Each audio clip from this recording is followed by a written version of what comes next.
Welcome to Flat Earth Debate Uncut and After Show. I'm your host Nathan Oakley, and if you are new to this channel, or you've not done so already, then be sure to subscribe, hit the bell notification icon and join button if you'd like to become a Nathan Oakley 1980 channel member and keep up to date with the Flat Earth Debate. If you would like to support the channel, there is a super chat that runs alongside each of these shows while they premiere, and there's also a PayPal, Patreon, crypto and thanks button in the info box below the video. Speaking of Patrons, I'm going to do a quick shout out to all of you who do support me on Patreon, so a massive shout out of thanks and appreciation to Endless, Flat Earth Sage, Goldie McKiernan, Phoenix Rising 86, Retro Bill, More Books, Cannabear, Fibre Oats, Michael Kahn, Rob H, John Kays, Patrick Gunnels, Banter, Will Brax, Troy Shuker, Harry Blade, Mobile Max 777, Neo the One, Rob W, Open Minded, Reese Pound, Del West Watson, Maria Neelands, Unbelievable Productions, Blue Ridge Ranger, The Real Gabster, Liam Nedrick Jr., Abraham Mohammed, Adrian Quintana, Skeptic 936, Life is Short, Texas Mike, and David Wayne Foster. So another massive, huge thank you to all of you for supporting me on Patreon. Now I will hand over to whoever is in Discord and Google so you can enjoy their dulcet tones while I set up for today's live show. The after show. No more slides, I hope. You'll see what I mean when the show airs, because it's just slide after slide after slide for about 45 minutes. No, I know. I knew exactly what you were saying, but the way it sounded, it was like, oh, thank goodness, I got a break. No more slides. Yeah. Well, you remember that one time I was trying to present from my PC and it just wasn't working. And so ever since then, I said, okay, unless I have a chance to figure this out, I'm not doing that again. So I just throw you the slides and we kind of have each other's timing down now, and you know what I'm about to say before I say it, and your pointer is going right where it needs to go. So yeah, the end result in the recording always looks right. Yeah, it was just funny. I said, okay, I won't throw any slides tomorrow. Just won't tuck arm out.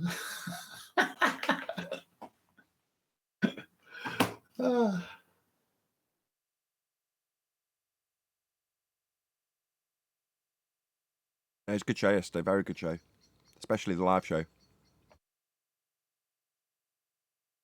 You know, when you keep talking about it, people see the whole argument over and over. They get comfortable with it. They realize all the points that can be addressed from it and to it, and we're giving them pre-rehearsals for their own debates in the future on the subject. Right. I like it when the commenters below the video summarize the argument succinctly, and you're like, yeah, okay, either you're looking for a confirmation that you have got it right, or more likely, you're so pleased that you got it right that you want to put it down in writing to show, look, I do get this. You know, I'm showing you, look, this is how it works. You can't get an elevation angle measurement from a curved baseline. All words to that effect, you're like, yeah, you've got it. Good. Great. Yeah, and it's just that simple, isn't it? Yeah. There are things that go along with it, because you're going to inevitably have something thrown in your face that you don't think... you second guess yourself because your opponent makes you think that that's wrong for whatever reason they do that, which they do. So you've got to kind of, I don't know what the word I'm looking for is. I do. You come out with a brand new product, your company. Before you introduce it to the public, you run it through all its tests. And you make sure that, you know, if it's going to involve a safety feature, it's got the safety feature. If it's going to involve some kind of governor on it, it's got that. If it's going to involve some kind of, you know, other thing, because you have to assume other eyes are going to look at it, and you don't want to be putting out a product that someone's going to find a flaw with it later. And then you got to do a recall, and you got to fix everything, so it's going to cost more money. So you vet it out. And that's what we've been doing. We've been vetting it out. You can't get an elevation angle from a curved baseline. We all know that. Everyone knows that. They can just look it up in Google or any Webster's or dictionary and find that out. But now, how does that relate to navigation on the boat in the ocean with a sextant that's an angle measuring device? Well, if you say you're doing it from the surface of the Earth, you can't do it from the surface of the Earth if it's curving. Right. You end up with the dingleberry below the right angle triangle. Yeah. And you know, really, we can pose another question. How many contradictions do you need to see about the globe Earth model and celestial navigation, let alone the other housekeeping questions, before you get it? Before you realize an argument with this many contradictions is not an argument anymore. They've lost. They don't have an argument. Too many contradictions.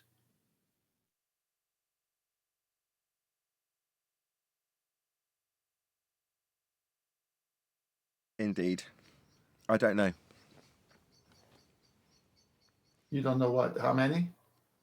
Well, I don't know how many people will come by to be asking that question. So what my mind immediately went to was one of the commenters, a member, who said, whenever I mention you or this show to a normie flat earther, and I think by that he means just your average guy who is around the arena leaving comments, they haven't heard of you.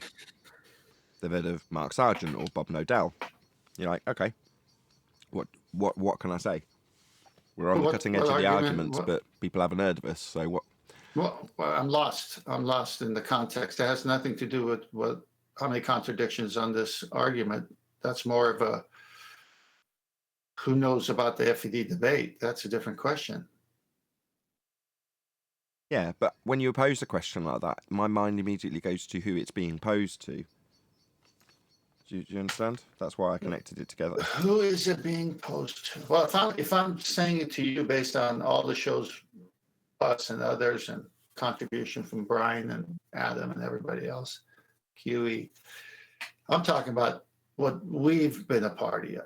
Now, someone wants to come and say, yeah, but that's a great argument. You guys have had fun with it for X amount of time and vetted it out, and it's killing the ballers and anti-flat earthers. But who knows about it?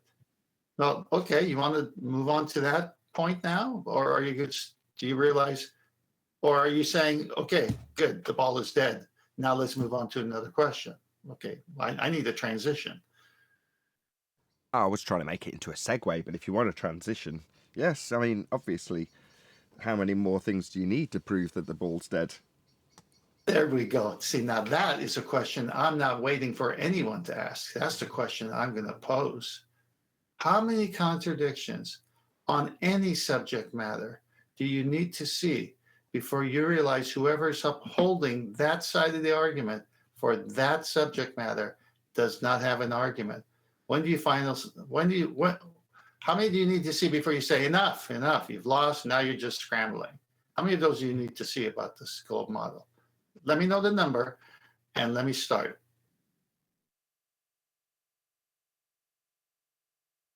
So, yeah, who are you putting that question to? Everybody. Everybody, right, there we go. That's why it links. Everybody, because okay, not everybody is looking at this show. There you go. Oh, no. Okay, now that's a different question. Now I'll say, okay, let's just have fun. Okay, why do you say that, Nathan? Why do you say not everybody's looking I told at you the like show? 2 minutes ago, one of the members commented on it. Oh, one of the members is commenting. Let me see if I can summarize it. Good show, great arguments, but not everyone's looking at the show. Is that the argument?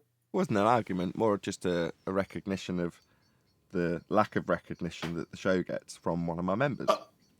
Okay, so not an argument, but people use argument for many different contexts. So, point of view could be an argument. So that's his point of view, right? Yeah. Okay. What's he doing about getting the show out? I don't think he was moaning about it to me in that.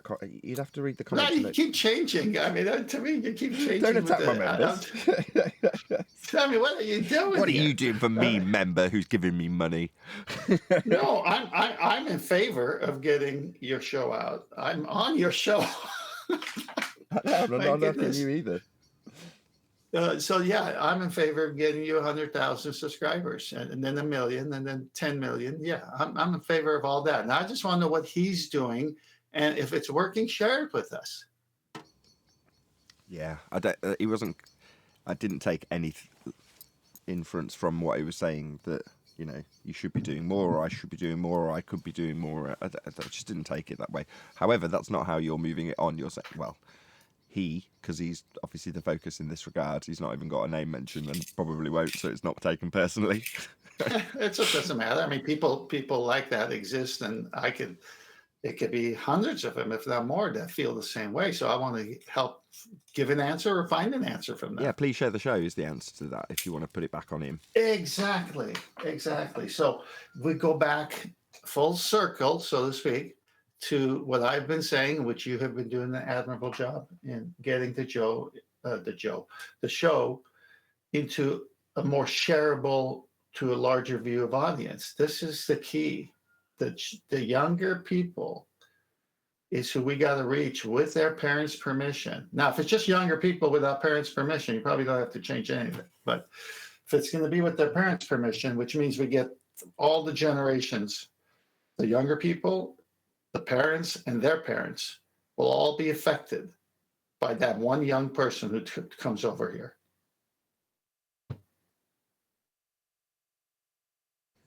Yeah, I'm trying. No, you are. I'm applauding you for it. You are, and I'm seeing it, and I'm really proud of you. Because it's just, you're saying, okay, if I want the bigger audience, the different generations, and let the word of mouth portion of the show grow, and if we get that 12-year-old or that 10-year-old who, mommy, daddy, why does this happen? Why? We need that guy. We need that gal. Well, actually, it would be, strictly speaking, 13 plus, because you're not allowed a YouTube account if you're over 13. All right, 13 plus. Sorry. I get what you're saying. All right, 13 plus. But the 13 plus has a younger brother and sister that at night, when no one knows, is sharing the show. And they should definitely stick to YouTube Kids and not be exposed to it by their older siblings. Yes, they should. And I'm not recommending they don't, but we know how life is. And so word would get around. They'll dumb it down. They'll say the argument to their brother live and become the younger Nathan Oakley in the flesh rather than share the show. How's that? Close enough to the fringes of YouTube guidelines. Let's put it that way. Yeah, I mean, it's just human behavior. I mean, you're not going to stop it. So, yeah, we're not recommending it, but it might happen. But not in the case. You're making it to where that will be shared. The 13-year-old, that is, will go to the parents and say, hey, that show we've been listening to? Well, I'm thinking, how about you? Yeah. But in this world we live in, I totally understand where you're coming from, because I think where you're coming from is, rather than, let's put the scenario together where Dad likes to watch Flat Earth debate, and he watches it about 10:30, 11 o'clock, kids have gone to bed, he might listen to it on headphones, might listen to it in his office, on his own PC or laptop or whatever. What you really want is them to be listening at about 6 o'clock in the evening on a smart TV. So it's on like the news. And if there happens to be other aged siblings wandering around as they're watching Flat Earth debate, which is PG, on their smart TV, because why wouldn't you watch it on the smart TV? It's not like anybody's going to swear really loudly and scream and yell at an anti-Flat Earther. I mean, that just doesn't happen. So obviously it'd be being watched on the smart TV and everyone around would hear it. Yeah. Well, let me take it a little deeper. In marketing and I'm getting an echo. But in marketing and sales, third-party validation was always important. If someone else would say something about what I was selling, or someone else I could pull an article about that was promoting my product, didn't have to be mine, but similar to mine, people say, I didn't know about that. So when you eavesdrop at a restaurant, not on purpose, but because the people are loud anyway next to you, and they're talking about subject X. You're talking to your friend who you're out to lunch with, but at the same time, your other ear is saying, oh, well, that's interesting. I wonder what that guy's going to say now to that question. And then your friend's looking at you talking, so you're multitasking, and you're trying to let your friend know, hey, I'm kind of listening here, but talking to you. And so it's the same thing. When people see me talk about flat earth on the street or at a party, I could see them from the corner of my eye eavesdropping. And they want to know, okay, who's going to win? The flat earther or this guy who's fighting him? And that's third party, whether it's someone validating your point or someone and you are debating and someone's listening. And sure enough, later in life, maybe that same week, the subject comes up again. Oh, you know what? I was at a restaurant and these guys were talking about that. What do you think about that? So these are the small seeds. These are small things. So now if you have a show and it's viewed on a regular basis and it's educational and they're learning about gas law, the QE mentions like 5 or 6 gas laws. You know, like I don't know each one in detail like he does, but if he was going to educate me on those 5, I would say that'd be time well spent. So I know I can't even pronounce one of them, Abogagos or Gas law or something. Avogadro's law, Boyle's law, yeah. Gay-Lussac's law, Brownian motion, the second law of thermodynamics. Why don't you know the list? No, I because it's not my forte in the sense that I could just say them all by gas law and second law, third, high pressure, low pressure. That's all I need to do. I don't need to go. I got enough on my hands with what I'm working on to be the subject matter guy to go to on certain things. Other people are subject matter guys we go to on your show. Like Adam is the math guy. Everyone knows Adam's the math guy, but Adam's well-rounded. Adam's very diplomatic. Adam could take a tough situation between 2 people and come in and share both sides and calm those 2 boys down, right? Adam's that good. And his logic is hard to beat. So you've got all these panel members with their own, gifts, and we all benefit from listening to them. Now we can make this thing 6 o'clock our time. This show wouldn't be stopped sharing. You can stop it. You can stop the sharing. Or you got to listen to this. They're just not like a broken record. They're not stuck on one subject. They go here, then they go there, then they go there. And then the toughest arguments you would think anyone could pose to them, they just slice them up like they got a Ginsu knife. And then just chop that thing up, And it's like, I am learning how to win with words. This is worth my children listening because they're going to grow up in a tough world. This is your future. Yes, I believe the children are the future. Yeah, they are. Good morning. Good morning. Good morning. Yeah, Eli's the fallacy guy. Don't mess around. Oh, Eli's fantastic. I'm telling you, take the show on the road. We're ready to go. We got so many things we can talk about, never run out of content, and bring the toughest opponent, and if they would even come. One of us has something for them. And if not, we'll get back to you later. We haven't heard of that rebuttal yet, but give us time to vet it out.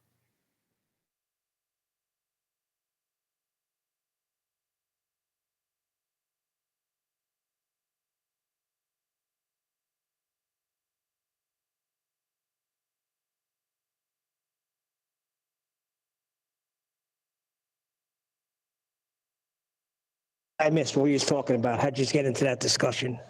This is like the 4th day in a row I hear children of the future. Well, just where the show's headed and the way Nathan's admirably doing it in a way where it could be shared with all ages. Once we fully get there, there's no stopping the show. I agree. Stop people from cursing, then go on a rant with about 8 F-bombs in it. I agree.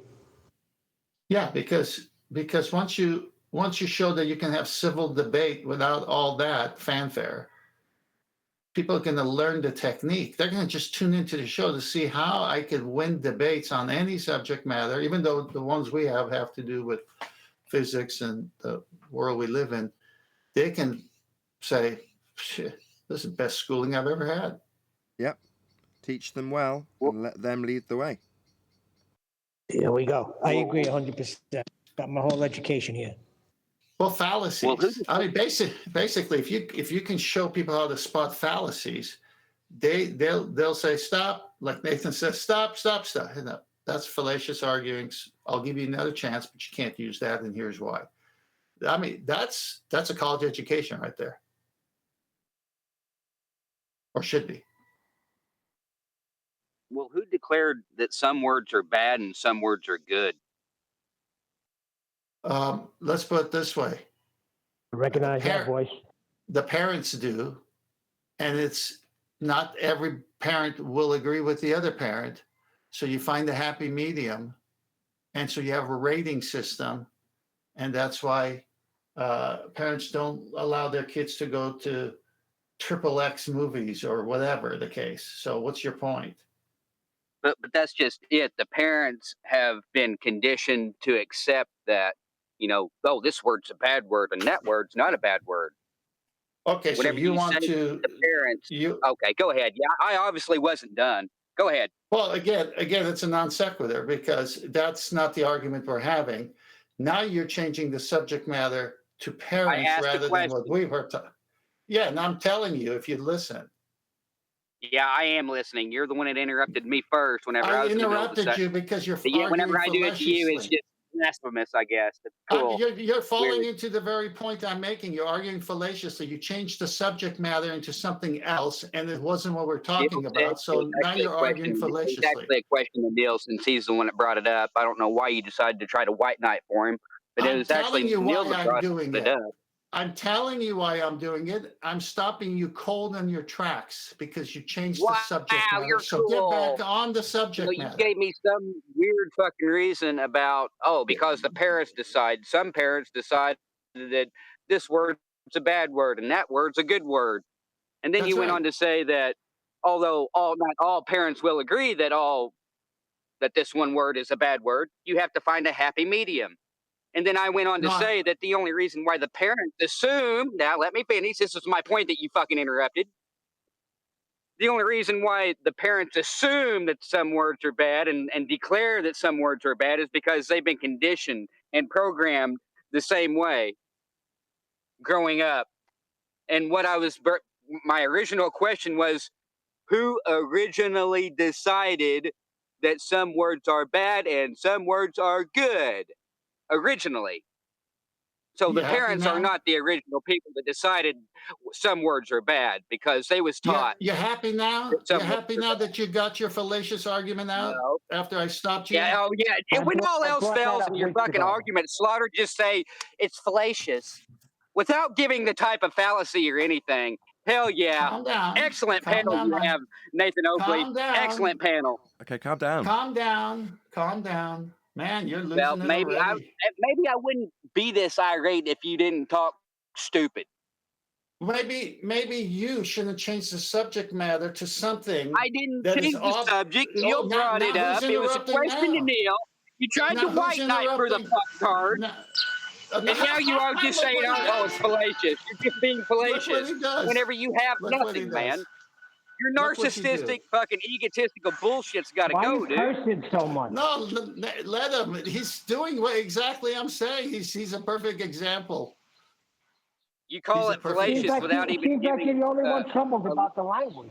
the logical fallacy or anything. So what's your issue? So, That so we're are not. you done? Making shit Hold up on, hold on. you're just making shit Matthias. up as you go, man. Matthias, what's your issue? That we're not expanding on fallacies enough? No. Well, no. My issue is because, I've had this issue for a while now, and I just got back in the server, and Neil said something about, well, yeah, when people drop the F-bomb, you know, some words are bad, some words are good. Well, who decided that some words are good and some words are bad? That was my original question. Depends on That's context. not what I said. Okay, let's just answer him. Depends on the context. So, if you're using an F-bomb as an adjective when it's contextually incorrect, it's a bad use of language. What do you mean, a bad use of language? If I say, that, for example, let's just think of a word that's benign. Okay. Hold on, I'm nearly there. I'm in the middle of a thought, Matthias. Chill. My bad, dude. My bad. Chill. Just calm down. So if I use a word that's benign in between a description, so if I say, my grass is so tin can brown because it's dry as all tin can. Yeah? That's a bad use of the word tin can because the grass isn't anything related to a tin can. Well, if I drop the F-bomb instead of tin can, there's no difference in terms of its contextual ambiguity in that statement. So therefore it's bad because it doesn't fit into the contextual language. Before you reply, I'll give you an example. So I was at a class with one of my kids. While the kids weren't in earshot, one of the parents explained that the kid had used a swear word, but had used it contextually correct. And she chose not to tell him off. Because contextually, the swear word was used correctly. So she's like, what do you do? Tell him it's a bad word? Because as far as she was concerned, and I agreed with you, like you're trying to suggest, well, there aren't really any bad words. There's just bad use of words. And in that particular instant, the swear word was contextually correct, so she let it slide. And I said, yeah, I agree with you. I wouldn't have corrected him either, because what's to correct? If he's used it correctly, what do you do? There's nothing wrong, right? Right. So, like what I was going to say a while ago, we've got two words that represent the same meaning. For example, poop and shit. Only the word shit is labeled a bad word, even though it means the same thing as poop. But poop is, or actually feces would be the politically correct term for poop or shit. But yet shit is labeled a bad. I mean, it just don't make any sense, man. Just like fucking fornicate. They mean the same thing, only one word is bad because society has deemed it to be.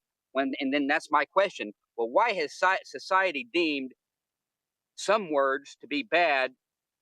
And I think it's all due to the programming and shit. Well, let's just have a meeting of It's minds, like a Matthias. programming tradition. Let's have a meeting of minds. Nobody has stopped you in your use of claim to be profanity in this particular context. Yes, they have. You have before. Stop. I'm not there yet, Matthias. I'm getting more annoyed with you interrupting constantly than your You're language saying at the that I moment. have not been stopped for my use of profanity whenever you yourself have stopped me because I've used so-called bad words. You didn't let me finish. Well, don't start out with a fucking lie, and you didn't. And you So you're won't going get to interrupted. indefinitely put distance between this point I'm about to make and you've interrupted. Okay, yeah, fine. No, in the context of that last statement that you made about fornication, and then you use the F word, describing that word with that language, then contextually everything's hunky-dory because you haven't put it out of context. Whereas if I use that same word when describing how dry my grass is, then it doesn't sit contextually like it did when you described what the word actually means. And in the use of the word, there isn't any incorrect or bad use of that word because you're describing what it means socially. So you've got to obviously use the word to then detail what it means. But that isn't the context when you then ranted at me using the same word. When you were telling me off for quote-unquote effing lying, well, that's not me fornicating whilst lying, is it? So it's out of context. You're just interrupting me, Matthias. While I round out the point I'm trying to make that you interrupted before, I'm still on the same point and you're still interrupting it. That is more irritating than the language you're using because I'm trying to round out your point for you by pointing out that Matthias, I'm not going to tolerate you doing this. You've got one last chance to stop chanting through me. Oh, so as you just said, you have never been... Bye-bye, Matthias, you complete wanker. Now you're not taking part anymore because you can't keep your gob shut while I round out my point. My point being that if you use the word contextually correctly, nobody's going to criticise you. And if kids happen to be in earshot, then, again, it's an adult show with adult language. But if it's just dropped into the mix out of context, then it isn't acceptable. And I don't think 10th Man would ever want to defend that use of that word like you've been using it. Not that you're here to listen anymore, because you've can't keep your mouth shut while a point's being made. That was outstanding. That point was outstanding. Put that together. Very good, Nathan. I say shit because I live on a farm and coyotes and all kinds of animals leave their poop, which is shit, on my property. So when I keep it in that context, it's fine. Right, but if I happen to come across a pile of 10th man's dirty laundry and I say, get your shit off my property, it's not scat, it's not feces, it's a pile of dirty clothes that I've now recontextualised because my thoughts about them are that, to me, their worth is the same as shit. Therefore, that's bad language. Yeah, I agree. I mean, my dog, what comes in after running on the acreage and rolls in it because he wants to say, this is my territory. Why'd you come and crap all over here? And then I have to give him a bath every time because now he smells like shit. How come Matthias did not understand when you put that together? How we used the word fornication and F together, and then how we used the other. How do you not put that together? How does he not understand that? Why do you ask that question, Neil? Every time you always go there when it's a. Why does it bother you that I asked the question? Because it's a reason why. Because he doesn't want to understand. Well, then give us the answer. Then give us the answer. Say the reason why Matthias doesn't get it is because he doesn't want. I want you to give that answer. That's why I asked the question. Well, no, when you do it, and I know it's obvious, I'm almost offended that you asked the question. I'm not offended, of course, but it's like, wait a minute, you already know the answer. Why are you asking that question? The annoying thing is, I'm in no doubt that Matthias, had he just listened to the end of that statement, would have quite enjoyed going, oh, right, so I can contextually use it and you won't moan at me. And be like, well, we'll know why you're doing it, but basically no.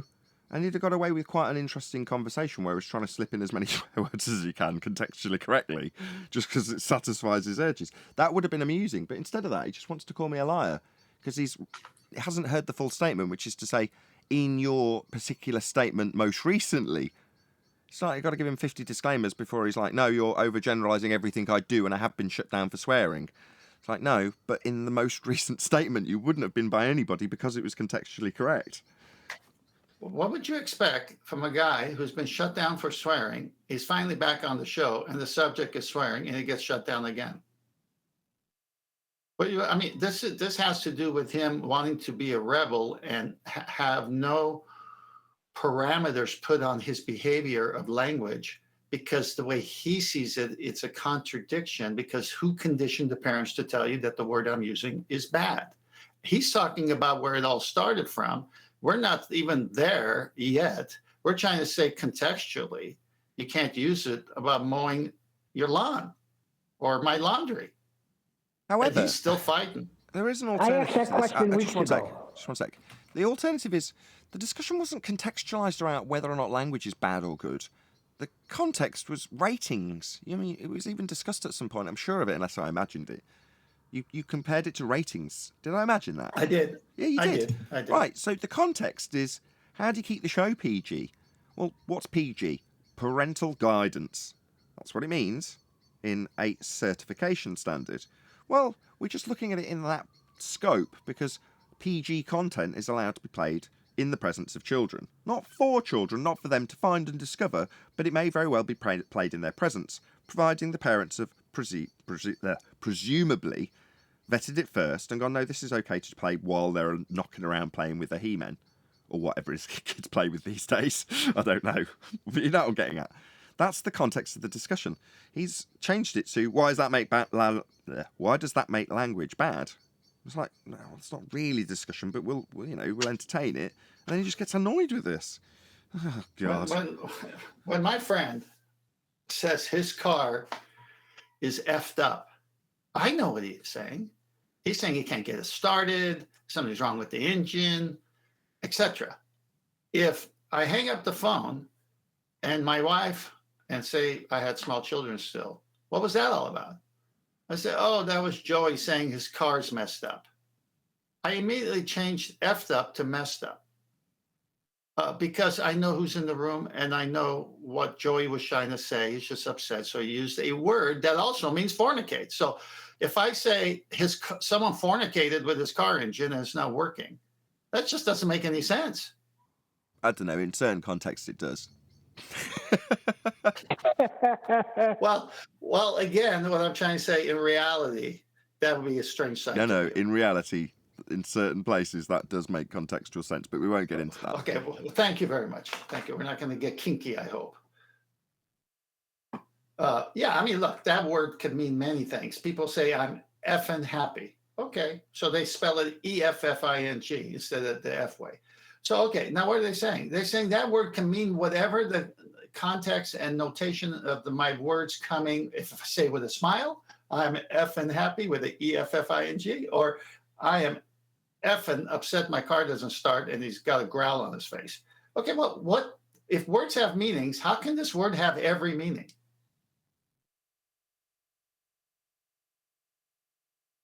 Yeah, poor selection of language in that regard. So you can't think of the right word to associate what you mean or to expand on what you mean. So you just drop an F-bomb in there because you can't think of a word to expand.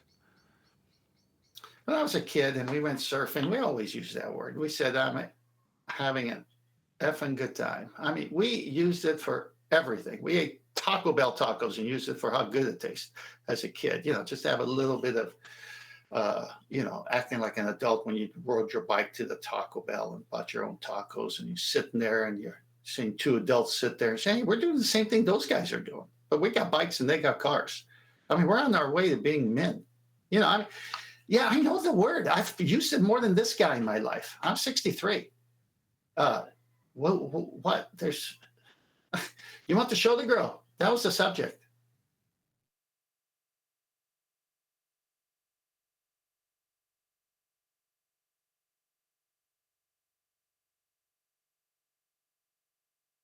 We want the show to grow. That is correct.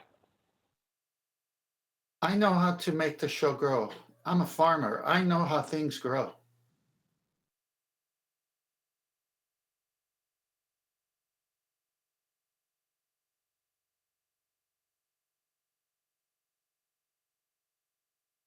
Right.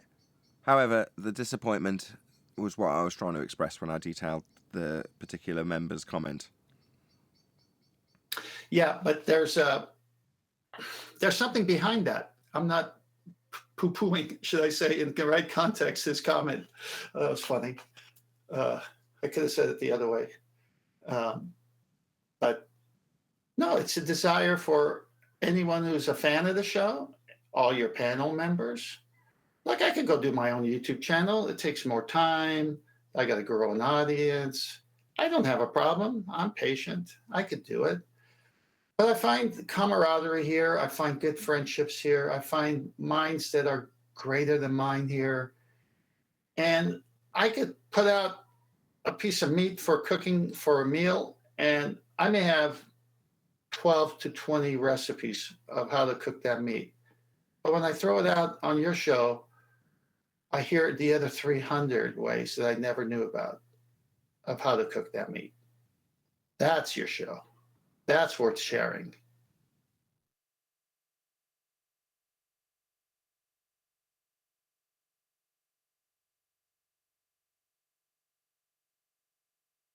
Do you guys remember me telling you that I had a 3-channel amplifier that was broken?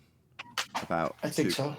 I mean, in the meantime, I've told you about several amplifiers that have gone in and out of repair, but there's one specific amplifier that I had that was in repair and stayed in repair for, and I'm not even joking, over 2 years.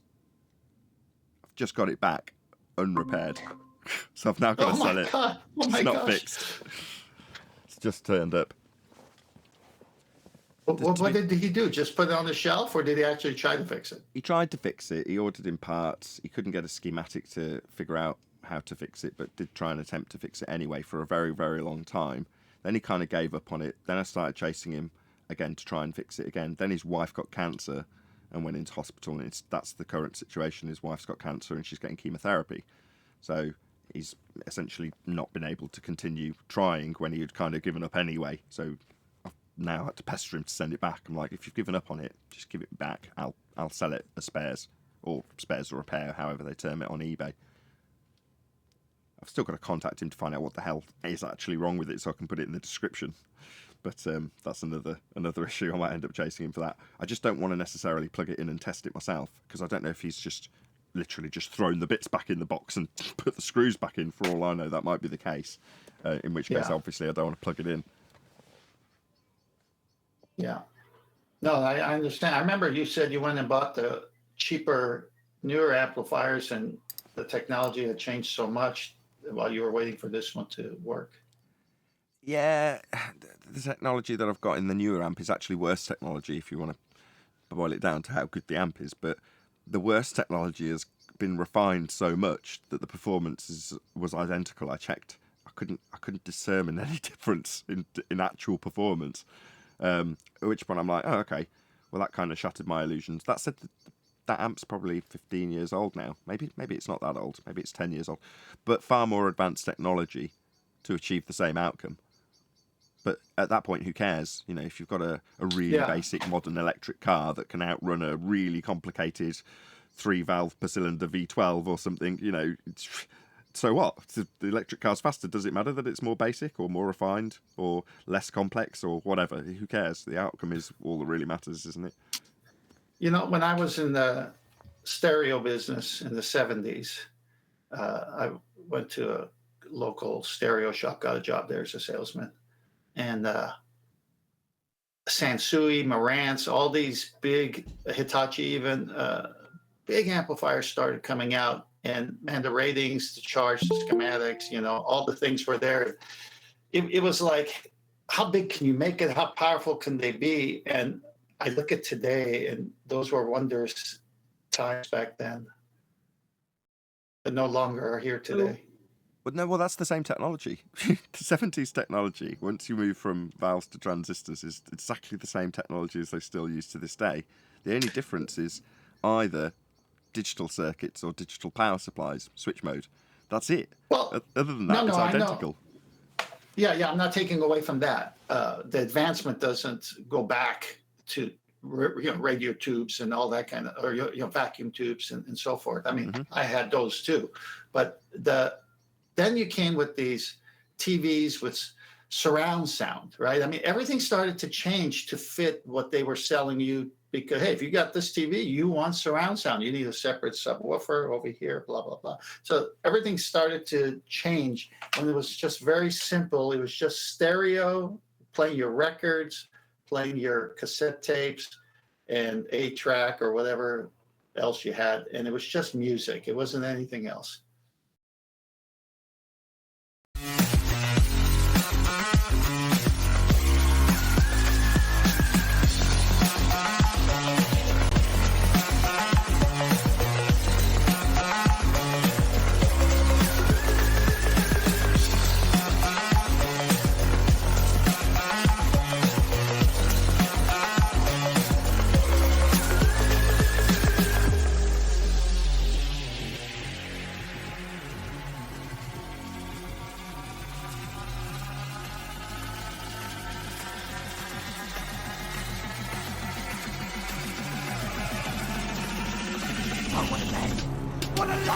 Welcome to Flat Earth Debate and live.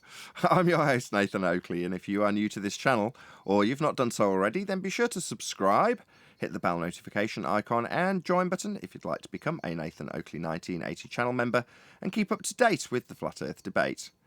If you would like to support the channel, there is a super chat that runs alongside each of these shows while they are live, and there's also a PayPal, Patreon and crypto link in the info box below the video. Most importantly, if you'd like to join the discussion, simply mute the page you are currently watching, then click the link in the info box below this video to join the panel and express your views on the nature of Earth. If you do join, please don't swear. If you do, you'll be ejected, and if you are, please don't try to rejoin the stream using sock accounts. You'll be warmly welcome back on the next stream. Please also share the show on social media.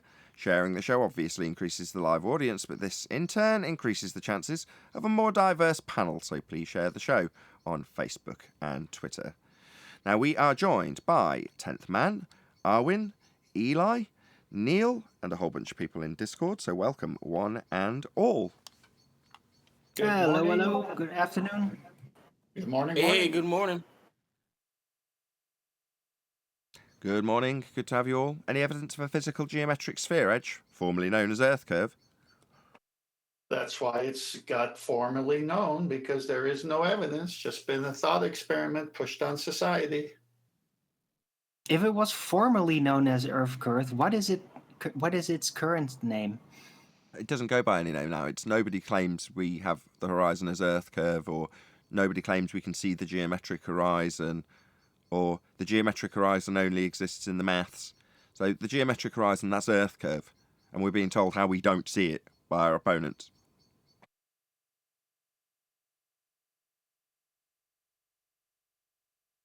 Fair enough.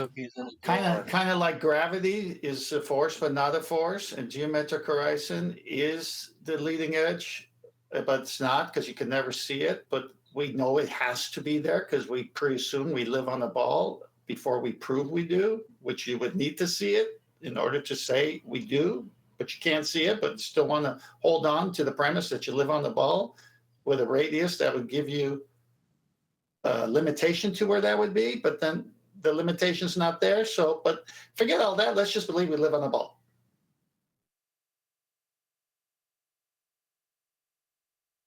Oh, and by the way, any problems, throw your problems to the mathematicians. They'll figure out some kind of calculation equation to explain it. But we've never seen it to explain it. Well, speaking of which, is there any scientific evidence of gravity?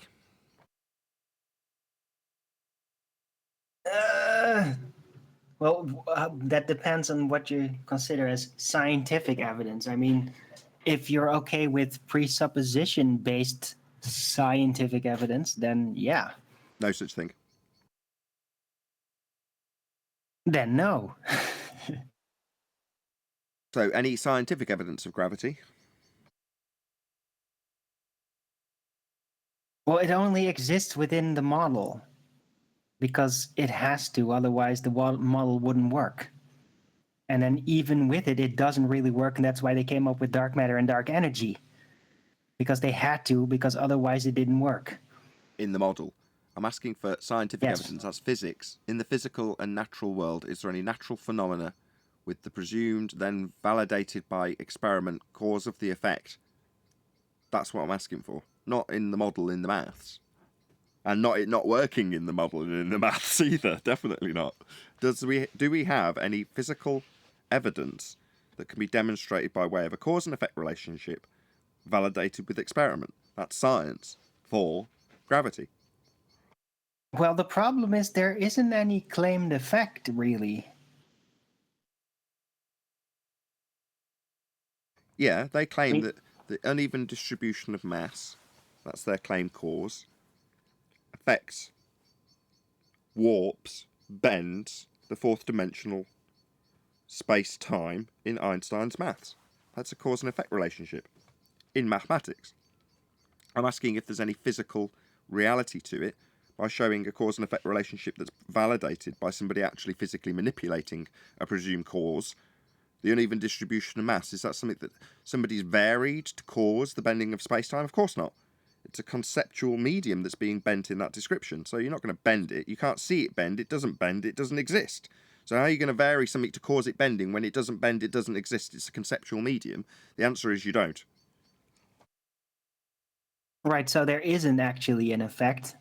They like to think that it is an effect, but then they take that effect into a non-existent conceptual medium. So effectively, there isn't an effect. Well, not exactly. The effect is the bending of said conceptual medium. The fourth dimensional space-time is what bends. That is the effect in their description in Einsteinian pseudo-Riemannian for space-time bending. That's gravity. Yeah, but it isn't a thing. That's the problem. So No. if it isn't a thing, then the claimed effect is effectively moot. It is an effect. It isn't an effect. It isn't a physical effect. Right, well, isn't that what you deal with in physics? Yeah, that's Physical my effect? point. I love how we've come full circle with you telling me my point back to me. Yeah, we're just agreeing. Excellent. Any evidence No, what should we move on from gravity? Any single viable hypothesis from any of the fields of astronomy, cosmology, or astrophysics?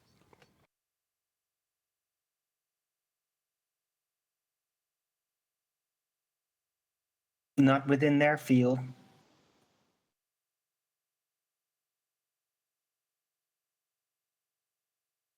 We're talking about the primary fields that promote heliocentrism, the claim that we're at the centre of a system that has the sun in the middle and us moving around it with orbital motion.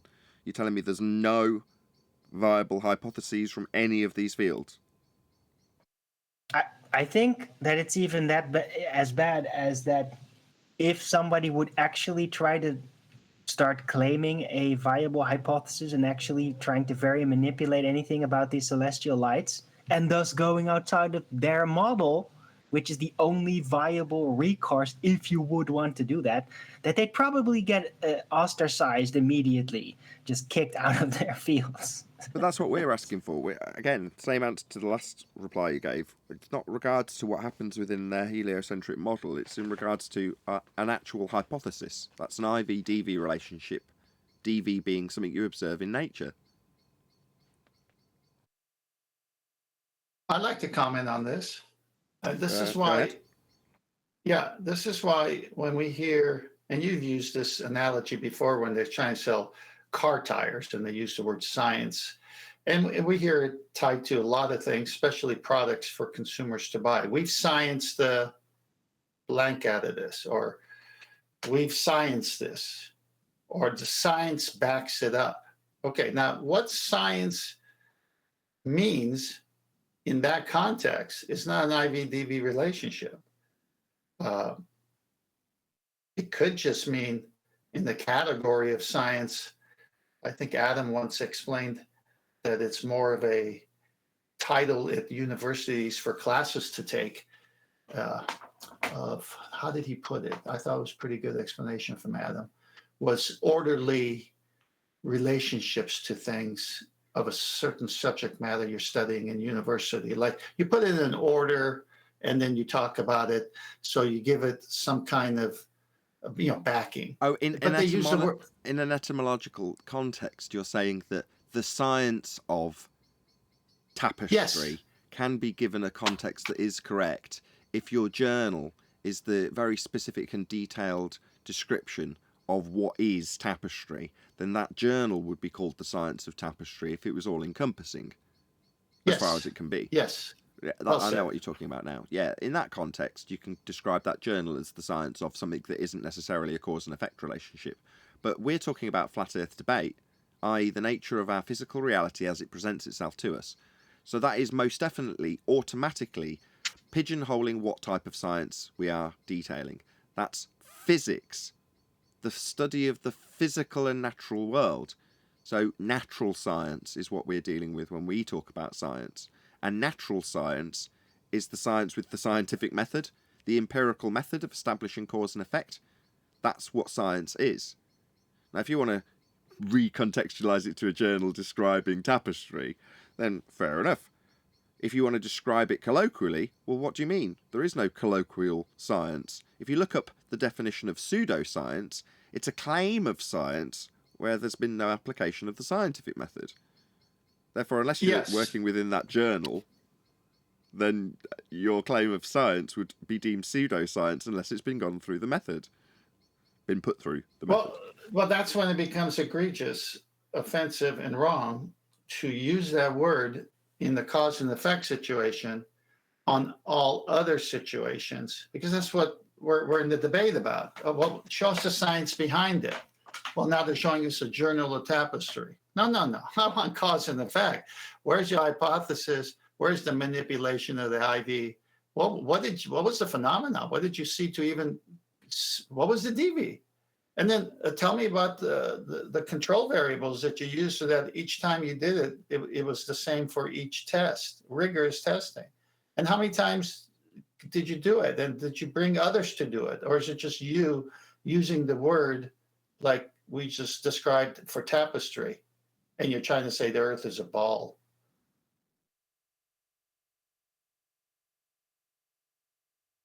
Moving on. Any evidence of the distance to the sun? We didn't spend enough time killing pseudoscience back there. We have to move on. Spin? Any evidence of axial rotation? That's another thing. Oh, hold on. Axial rotation, you say? Yes. So you haven't heard of the latest report from whoever in Media Land or NASA or something about how the Earth's spin is slowing down, guys? Oh no. Have you not seen that? Right, what's the evidence of Earth having an axial rotation value to speed up or slow down? That was the point that I was making in the comment that I wrote in that article, but yeah. But oh my god, it's drama, you know. Oh, look, it's so scary. The rotation of Earth spin is, what is it? 2.5 nanoseconds slower now? Right. Yeah, but how do we establish that we are actually moving at all to establish that we've got a rate that's changing? I know. Let's just assume it. No, they claim there's an effect that we can observe, though, don't they? Well, it depends who you're talking to. No. The claim is there is an effect. And then there's a group of people that say, no, there is no effect. And they go against the very nature of their position. Sure, but my primary concern is with the claim in the first instance that the globe makes to prove that we have a rotational value. That's the claim of Coriolis deflection. So it's claimed that Earth turns underneath the stars. Now, I want to labour this because maybe if we have time in this live show, I want to go through a video. I haven't actually planned to do this, but I'm going to do it because it's been on my mind since I watched his video. And that's from, what's his name? Rob is his first name. I've forgotten his surname. Rob Durham? No, not Rob Durham. His channel is called Collative Learning. If someone can remind me of his name. Maybe they don't know him. Anyway. Creative Learning is one of my favourite channels. Bob Ager? Rob Ager. What did I say his name was? Bob Ager. Rob Ager, that's right. Thank you, whoever that was. So Rob Ager recently brought out a video on how he manages to notice things in movies, i.e. how perceptive he is where other people have not noticed things in movies when he does his dissection of movies. And in his video, it's quite bizarre. I'm sorry, this will take a little bit while. Buckle down, guys. In his video, he's dropped in this repetitive use of one particular word. I think it was assumption. So he says it over and over again. Assumption, assumption, assumption. And then he talks about flat Earth. It was really bizarre the way it was structured. So he's talking about being perceptive and what you actually observe and how you observe it. Then he transitions to an example of the stars moving in the sky, meaning that we observe Earth turning.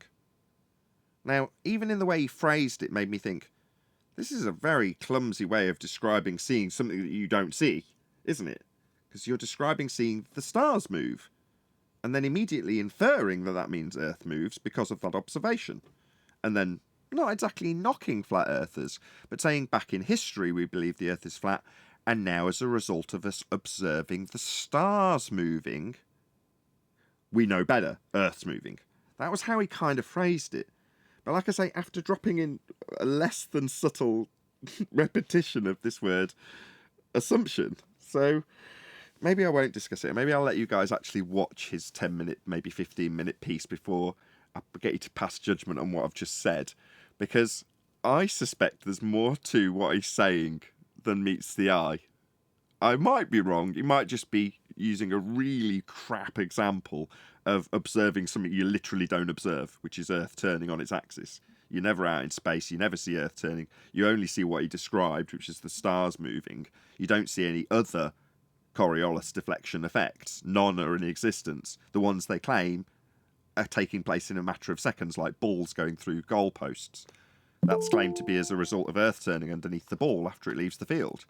Well, that's the same as the stars moving as the Earth turns beneath them. It's Coriolis effect. That's what they claim proves Earth spins. But Rob Ager, who's normally very perceptive, it doesn't strike me as the kind of example he would normally give. Regardless, I'm trying to disassociate myself from the fact that I'm a flat earther when I give this critique. And it's not just because I'm particularly biased towards Rob Ager either. I couldn't remember his name 2 minutes ago. So you get the general idea. But you tell me, should I just maybe play clips of this video if I do it on the fly, or should I post it in one of the threads for you to watch prior to me discussing it with you? Which would you prefer? How long is it? Well, that's the problem. It's about 15 minutes, maybe 10 to 15 minutes long. So I don't want to chew up my whole live show going through this one video. Whereas if there's particular... Maybe you want to save it for the after show? Hold on. No, let's do it. It's never been done. Let's do it. Eli, answer me. Can you? Oh, hey, yeah. Can you give that Reddy Hoff quote that I shared a long time ago? The guy who was correcting that guy in that article in that magazine. Do you have that handy?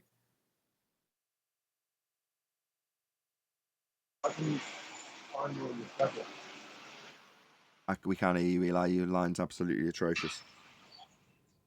Okay, when I it can gets... find it in a second. Okay, great. Okay, Yeah, great. just share that. It's so pertinent to the situation. Sure, but I still didn't get an answer. There's about 100 people watching, and I don't know where I should go to this video. I'm going to post it in the... just so I'm doing something proactive. In the live stream, as we speak, is a link to collative learning and Rob Ager's opinions on... And I'm going to give you the title of his video. So at least plug him before I slag him off, potentially. Because you might read this a different way to the way I've read it. 8 principles to improve your observation skills. Part 1. Collative learning. So I've put the link. Go and check it out. Hopefully you guys... I'll put it in Skype as well now. So regardless, if we forget about it, you'll get it in the War Room and in Master B. Well, I think the quote that Eli's going to read may make you reconsider about talking about the subject now. Okay, go ahead. Yeah, I'm waiting for him to do it. I'm the one who shared it, and I can't even find it. I have to look through my files. Then again, I lost my screen and everything, and I have to go rebuild. Okay, well, we're destroying the flow of the show, so let's carry on with... Go on, Eli. Was that Eli? Please be Eli. No, that was somebody else, but go on. Go on, whoever that was. Chocolate with Eli. Hey, chocolate. Yeah, move on, Nathan. He'll come back. When he reads it, you can dovetail back to it. Okay, well, let's move on to Distance to the Sun. No distance to the sun. It's over there, It is, today. isn't it? Yeah, for me. Yeah. Very nice it is too. Yep.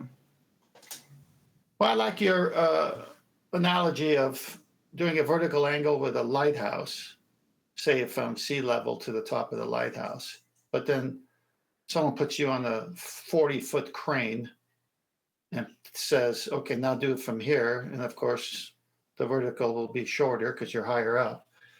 But then when you try that with the stars, it doesn't work. Any evidence you can have gas pressure without the necessary antecedent of a container to press upon? Negative. And this is so simple. A Cannot 6-year-old compute. can understand it. Cannot compute, cannot be calculated. How many gas laws are there by name? And can we go there to figure out what they say causes gas pressure? Gas pressure. It doesn't matter what they say. It can't be calculated Well, without like Boyle's. a container. Well, I know, but I want to know the books by experts, the title. One is Boyle's Law. The other one is what? Let's list the names. And then what do they say? Gay-Lussac's law. Avogadro's law. Boyle's law. The second law of thermodynamics. Brownian motion. Okay. Now, what do these books say about gas being pressurized? Do they say it has... It expands in all directions to fill the availability of the container. And the antecedent consequent relationship that is gas pressure and containment is something you can validate with science. The dV would be gas pressure. The IV, the necessary antecedent, would be containment.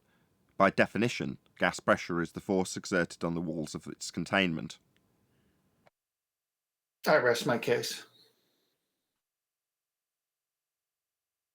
Right, Any they can evidence? only like conjure a fiction of how gas pressure is supposed to work, but they can't even calculate it. They can't automate it in some kind of computer model and have it make logical, consistent sense. Because you can't even calculate or imagine the actual gas pressure without containment wall in order to have it manifest. Any evidence of a self-perpetuating molten iron core at the centre of a presupposed spherical Earth? I guess when you can presuppose and assume everything, you could also presuppose and assume a molten iron core in the center. You're going to need R for that, though. Any evidence of the R could- value, Earth radius? Well, you can pre-assume that in order to have the globe, in order to have the pre-assumed molten iron core. You're assuming everything. Proof of the R value? Well, how about the refracted straight line of sight horizon? That's geometric, excellent. but also apparent, and you can't see it. No, to derive an R value, you need, as Al-Biruni derived, a geometric straight line of sight to a physical tangent point formerly known as Earth curve. That's a straight line to a tangent point at the edge of a sphere to calculate the derived R value. After calculating the height of the mountain you go up off a flat plane with elevation angle measurements. Yeah, I was talking to Rumpus yesterday, if you could call it talking, and he said he's going to do this Bedford Canal thing where he's going to use an auto level pointed at a target, and we're going to utilize. He's going to utilize this observation to account for refraction and eliminate refraction to tell us where things would be. I guess I don't want to mischaracterize anything he said, but I mean, I don't know, man. Rumpus says a lot of things. Refraction. Cup your mic. Cup your mic with your hand. Like, put it with a cup shape around your mic so the wind doesn't get in. Shout out to Godzilla37, who drops me a nice big super chat and says, Richard and Devils sitting in the chat, swearing up and down that it can't be flat. We ask them to prove the globe must be blocked by their earlobe, because the only answer we get is we can't do that. Thank you very much for the super chat, Godzilla37. Outstanding. Eli, Rumpus says a lot of things. Sorry, Neil. I think that concludes the housekeeping. Did we miss anything? I don't think we did. Right. So, I'm going to make an executive decision to just go through this Rob Ager video on the fly and just hope for the best. So, I don't think I need to disclaim before we go through this that this is being done for criticism purposes within fair use, because Rob Ager has to deal with that crap on a day in, day out basis because he's covering films.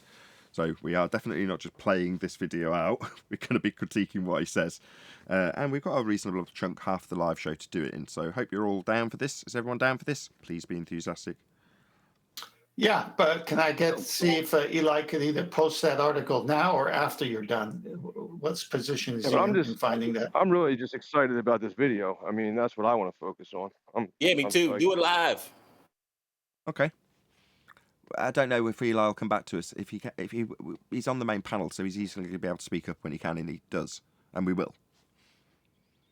Should we get into it then? I have it. I just can't share it right now. Fair enough. We'll get to it, Eli. We will get to it. Okay. Right. So what I'm going to do is just do this on the fly, so you can see what this video is. This is called 8 Principles to Improve Your Observation Skills, open brackets, part 1, close brackets, hyphen, collative learning. Let's give it a thumbs up. Please, whatever you do with it, share it, watch it, give it a thumbs up, and all that good stuff. So shout out to Rob, who I really like and really like his channel. I am subscribed to him. But we're just going to get into it and see how we go. So it is a fairly lengthy video, but if I have to skip various bits and we get to focus on certain bits and miss other bits, that's just how it's going to be on the live show. So let's get right into it. Of course. Even before the realization of a round Earth, we had the sensory evidence of visible constellations on clear nights. But the true scale and intricacy of those blemishes in the darkness was beyond our comprehension. Today, with super powerful telescopes and satellites taking clearer pictures of the cosmos from outside the Earth's atmosphere, new discoveries are being found regularly. A satellite can spend months looking at a patch of darkness, slowly gathering the rare light particles emanating from that dark patch, and the end result will reveal thousands of previously undetected galaxies at even greater distances than anything we've ever seen before. Okay, should we start there? Yes, Nathan, we're really keen to point out his presuppositional distances. Oh, yeah, great. I was on mute. Yeah, let's start there. Okay, so he's talking about presuppositional satellites in space. So who, if any of you, would like to address that? If not, I'm going to. Well, space is a problem because in the context of what they're saying... He's begging a question. Well, yeah, you got there fast. But again, this goes back to a question we have. How can you have gas pressure next to this thing called space, all that black area with 10 to the minus 17 torr vacuum, without containment of the gas on Earth? All the gas on Earth would, as you guys say, bugger into this available volume and we'd all be dead.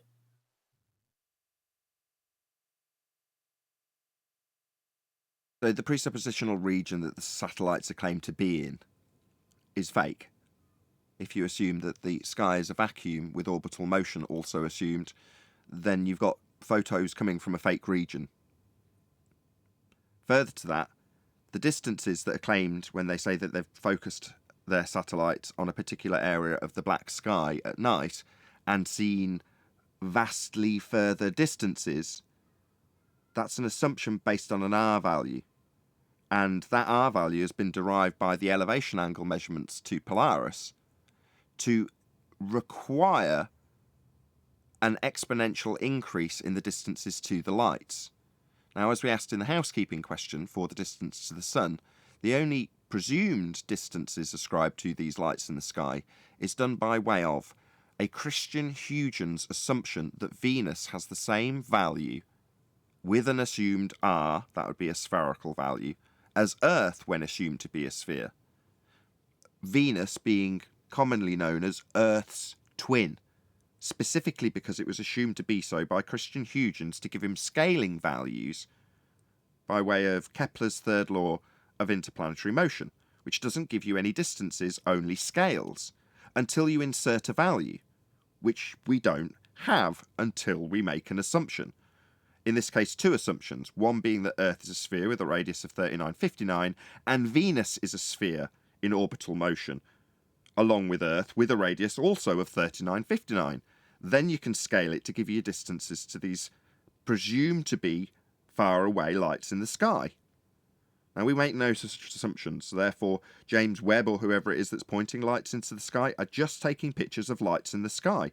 There is no orbital motion, there is no satellites taking the pictures from sky vacuums, and the distances are based on assumptions and mathematics that we can show to be derived from elevation angle measurements taken from a flat plane and then put into a flat Earth model known as the celestial sphere model, and then transposed, as was the case and detailed extensively on yesterday's live show, projected onto a sphere, to then be projected onto a cylinder to be rolled out on a flat map. So that's what we've got to so far. Any other comment before I play a little bit more? Hopefully I'll just hit the mark. I'm just guessing where to play next, to be honest. I've moved on a couple of minutes. We'll see how we get on. Reality, some of those may continue to be unobservable for centuries to come, and others may be too far out of our perceptual reach and never be discovered. However, this infinite complexity isn't just a matter of scale. Even within the reality that our biological senses are equipped to perceive, layers upon layers of complexity can be found. Those of you who've watched my video studying the intricacy of non-verbal communication expressed by human subjects take the generalized attitude that reality is always more complex and detailed than we perceive it to be. Our physical senses and our most sophisticated technological senses are only able to capture a tiny fraction of reality at any given time. There's essentially basing this point on the idea that you can't comprehend how complex the world that you are presented with is. And frankly, I couldn't disagree more. I think if you're perceptive enough, you'll realise that people who have told you how complicated and beautiful the heliocentric model is in this example are lying to you. And a lot of their assumptions about orbital motion can be debunked with a little bit of investigation. And the world isn't as complicated as it first is described to be, with you on a ball flying through a sky vacuum at horrendous speeds. Simply not the case. And if you take a moment to actually look at the world you're presented with and understand that you can, and it is within your ability to understand the world that you're presented with, then you don't automatically assume that the world is far more complicated than you can comprehend. It isn't. Right. You don't need all the data sensory in order to figure out fundamentals of reality. You just need to pay attention to what your senses actually tell you. Or pay attention to the guy who says he's been to a sky vacuum in a spacesuit when he shows it you on your television screen. Because obviously it's far too difficult for you to go and visit the region he's claiming your entire world is based on, and the images, when they turn the camera around and point them back at the Earth as a sphere in their sky vacuum, doesn't take much to figure out that they're not in a sky vacuum to be taking pictures of Earth as a sphere. There is no sky vacuum. There is no space. We'd all be dead. Gas, which expands in all directions at high velocity, fills whatever volume it's got to fill, and space would be that volume. So we'd all be dead if they were taking pictures of Earth from space. They're not. Should we hear a bit more? I'll spin it on a little bit further. However, reality did not just repeat itself identically 5 times. Each speaking of the word occurred at a unique pace to the result. Assumption, assumption, assumption, assumption, assumption. However, reality did not just repeat itself identically 5 times. Each speaking of the word occurred at a unique pace that was different to the others, even if only evident in milliseconds. The precise amount of oxygen I used in verbally saying the word will have slightly differed. The tonality each time I said the word will be unique amongst the 5. And the volume at which I spoke the word each time will have differed as well. And there will be other differences. This basic principle expands to everything. No 2 humans are exactly the same. No 2 conversations are exactly the same. No 2 trees are exactly the same. Every public opinion statistic is a tiny fraction of the reality that all participants in the poll are unique, and each of their questioning and answering circumstances are unique too. To that effect, every situation in life presents you with unique combinations of variables to be observed. You may detect patterns between people and situations, and those patterns can be useful observations, but never forget that the pattern isn't the whole.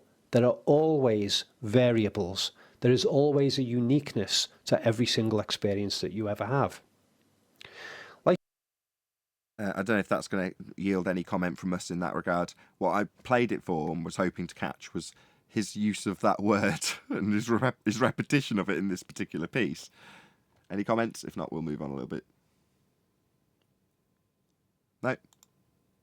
Assumptions, language is far too simplistic to accurately represent reality. This is not to say that all descriptions of reality are useless. Sometimes they're incredibly useful, but useful is different to real. History is full of situations in which people held verbal descriptions of reality which have now been proven wrong, but which still allowed those people to carry out important tasks. The 4 elements assumption of nature, earth, fire, air and water, was widely held, and methods of material production and manipulation were built upon that perceived reality. Today, however, we know, or do we simply believe, that all 4 of those supposed elements are simply variations of atomic and chemical structure. Herbalists for millennia have assumed magical properties as forces behind certain types of plants. They may have also been wrong, but they were still able to produce health benefit results by using those plants in accordance with their mistaken beliefs, and they still got results. Language is our psychological attempt to perceive repeating patterns in our experience on the physical world, but even at the basic level of a single word, it doesn't strictly represent reality. We apply the word mountain to many different geographical contexts, even though 2 mountains are never identical, and one man's mountain may be another man's hill. We use the word person to describe anyone we meet, even though those people are never exactly the same. But the definition of the word person loses its reality grip in reference to unborn humans, At what stage in pregnancy does a fetus become a person? If a person is kept alive on a life support machine with no chance of awakening, are they still a person? Okay, again, I'm not prepared enough to know which sections he's specifically referencing Flat Earth, but if there is any comment in this regard, please give it now. If not, we'll just move on. When language is used in sentence form, it clashes even more with complex reality. We say the Earth is round, but mountains and seabeds show that it isn't if you look close. Academics and legal communities have been trying for centuries to develop absolutely reliable descriptions, but no matter how large the words, no matter how complex the sentences, and no matter how many pages the publications, reality is always more complex and varied. Okay, there we go. So can you get a general feel for how he's describing some of these things? He's not necessarily contradicting that the Earth is a sphere.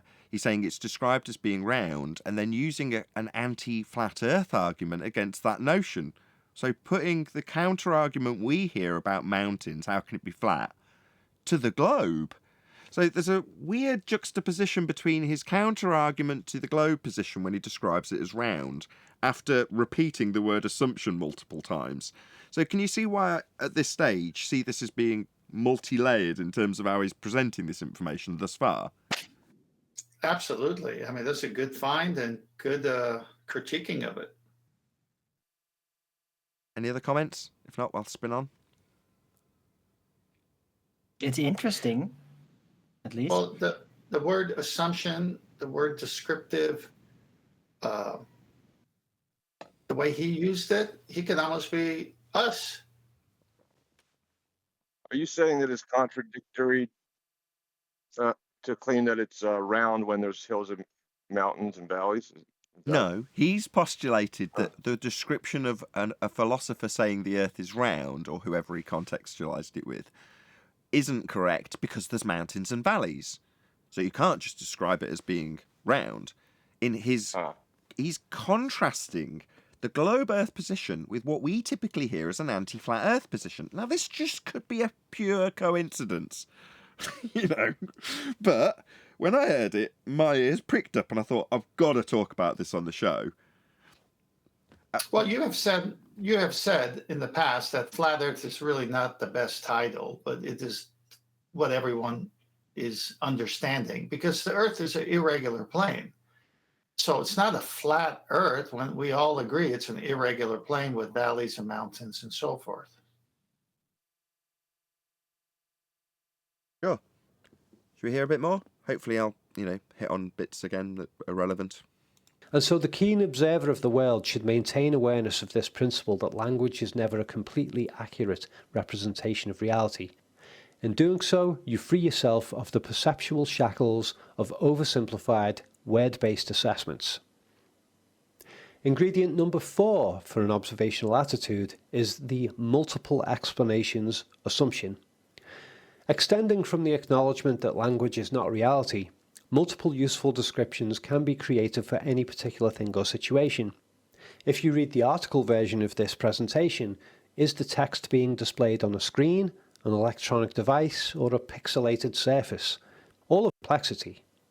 Maintaining awareness that there can be multiple valid descriptions of anything keeps you open to the possibility of new descriptions, and thus new information. The 5th ingredient for an observational attitude is the incomplete knowledge assumption. Bringing the 4 previous assumptions together, we reach an overarching grand assumption that our knowledge of everything and anything is always incomplete. We never have 100% understanding. There isn't a single life experience in which more cannot be learned through further observation. New, previously unobserved aspects of reality are constantly happening to us, around us and within us.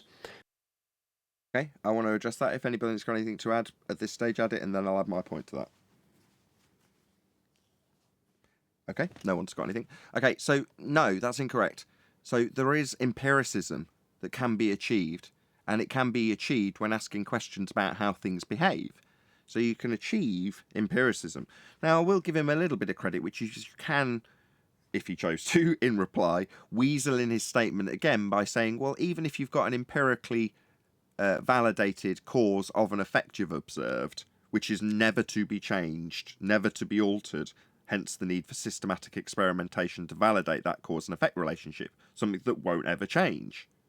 Violates the law of non-contradiction and the experimental process if it did. It can't. Therefore, empirical. That won't ever change. The lack of vitamin C is always going to cause scurvy. That's always going to be the case. That's never going to change, Rob. Ever. Why? Well, it's been validated empirically by way of experimentation. It's something that I can say now and will be true till the end of time. No amount of research will ever change that fact, empirically validated by science. And it is empirically validated by science. Does that mean that you can't investigate further the effects of scurvy on the human body? Or the healing process when vitamin C, the lack thereof being the cause of the effect, is applied to someone who lacks it? No, you can also expand upon your knowledge that you acquire through this empirical method. But there are empirical things in our world. They're validated by a method. It's called science. Now that method has advanced humanity and has been hijacked to claim things that we are experiencing in our claim to be physical and natural world, but we can never physically experience, like gravity, like earth turn, like the sky vacuum called space. Those things are beyond your comprehension and beyond your experience.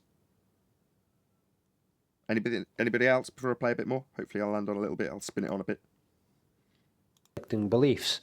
Two boxers might both claim to have won the same fight against one another. A scientist might assume a test result to disprove something he already believed to be untrue, but he might not consider other alternative explanations of the test result. When a scientist performs a test, contextually, Rob, that's an experiment. He's a scientist, so he's doing science, and a test is an experiment. It's a hypothesis test, the actualization of the presumed cause of an effect you observed in nature. So you see something happening in nature, vary and manipulate something you presume at this stage will cause it. And if it causes it, like vitamin C and scurvy, then you validated that which caused the effect. That's science. In the method, you have a null. And that null offers the antithesis of your prediction. If vitamin C, then no scurvy. If no vitamin C, then scurvy. You've got the antithesis in the null. So if A, then B cannot simultaneously exist along if A, not B.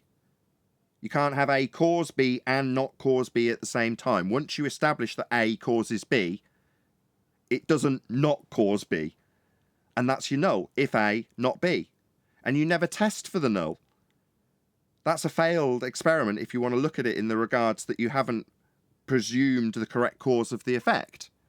So in science, a scientist that is trying to disprove something isn't a scientist because you never test the null.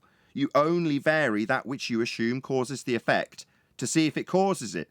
And if it doesn't cause it, you validate, that's prove, that's another empirical word, your null. If A, not B. Oh, he's got scurvy. Well, let's vary the sugar content. Oh, he's still got scurvy. So it's not sugar content then. If sugar, not cure for scurvy. So not causing it is also empirically validated at the end of the experiment. You just don't directly test the null. You're not trying to prove what doesn't cause it. You're trying to prove what does. So in this instance, it's a lack of understanding from Rob Durham about what a scientist does when he performs a test. That's a hypothesis test, otherwise known as an experiment in scientific vernacular. And that will yield empiricism. Anything else anyone's got to add? If not, we'll move on a bit further. I would like to add something. Feel free. Just piggybacking off what you said, I do believe that Rob Ager and a lot of other people depend on these ad hoc hypotheses too much, where science can evolve, science can change. Things we know now we won't know later. They just think that's further brainwashing or hijacking of science, just evident in what he's talking about. Right. Yeah, it's a lack of exactly. You're kind of expanding on what I said. It's a lack of understanding of what science actually is. Go ahead, whoever it was from G+. Or don't. Right, we'll move on a little bit more. Typically, we recognize such bias in others by noticing how they ignore information that challenges their expectation. Often, plain old denial is the root problem because the individual associates personal benefit in maintaining their expectation. However, for our purposes here, I'm as much interested in the subtler forms of expectation bias that shape our perception of reality. At the sensory level, it's actually impossible to get rid of, because without expectation bias, we would be utterly confused by the world. Every external image we see triggers our subconscious into perceiving a 3D model of what's in front of us. And again, can you see why I was so intrigued to get this onto the show? Yes, Nathan, I see. It's really exciting. There's much more subtly going on here than meets the eye. Yeah, that's what I thought too. Oh, my God. the visual expectation system is so biased that we frequently perceive 3D reality from flat surfaces if the light and colour details are in the right arrangement, such as photographs, TV screens, and canvas paintings, for example. Hello? Are you all picking up what I'm putting down? Has it become... Look, I was actually trying to get to my mute button here. This is a case study. This is so good that you picked up on this. We can go through this for days and weeks. It's such a good case study. It's awesome. Very good. Very good. I think at that point I'm going to leave it there. So I'll promote it again so you'll watch it, and hopefully we'll discuss it in a bit more length. That was a completely random selection of sections from this video by Collative Learning YouTube channel. So subscribe today to Collative Learning. I'll grab a copy of his link right now and stick it in my live stream chat. But the video I'll promote again is called 8 Principles to Improve Your Observation Skills, Part 1, hyphen Collative Learning. So like I say, I'll stick the link to that video. And Is he a baller? yes, he is. As far as I'm concerned, he is. That could be wrong. I don't know. I've not asked him. I don't know. But yeah, I'll get a few more comments from you guys. I'll put a link to his video in the chat. Hopefully my comment will appear here, and I'm going to read it out if nobody else has any more comments. No? Okay, I'll read out my reply, which was lengthy and took me a long time to write, to be honest. But love your videos. I'd like to address a couple of assumptions. If you stand in the forest surrounded by trees, as you look up, you see leaves. So, you must be a leaf. Looking at lights in the sky and assuming you are on a sphere, and the movement of the lights means the ground moves at a rim velocity of 1,000 miles an hour at the equator, is absurd and merely what you have been told to believe. If you are open to new information, please consider these 2 things. 1. The sky is claimed to be a vacuum. Outer space is fake. If you can't have gas pressure without a container. If the sky was a vacuum, the gas we breathe would fill the space. Please consider the second law of thermodynamics when assuming that what you see in movies and on TV is in any way matching actual reality. Gas expands to fill space. We'd be dead if the sky was a vacuum. And gravity ceased being a force in 1907 when Einstein made gravity the bending of a conceptual 4th dimension. Number 2. The globe claims we have 15 degrees of drift. Stuff moving apart. As Earth turns underneath stuff not attached. This is called Coriolis effect. That does not happen. Nothing is drifting away at 1,000 miles an hour on the equator. Earth isn't spinning underneath to cause Coriolis effect. If it was, flights travelling west would have their flight times reduced as Earth turned underneath them.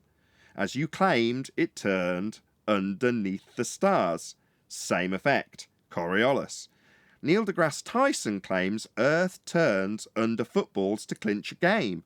Again, that would mean Earth turned under hot air balloons, and the next country along would come to the balloon as we are claimed to turn beneath. The only way to observe Coriolis drift. Reality is measured using angles, elevation angles to be specific. Earth is flat. You can only get an elevation angle from a flat plane. You cannot get an elevation angle measurement from a sphere Earth. Elevation angle measurement proves Earth is flat. That's why all maps are flat. They were made using elevation angle measurements to Polaris.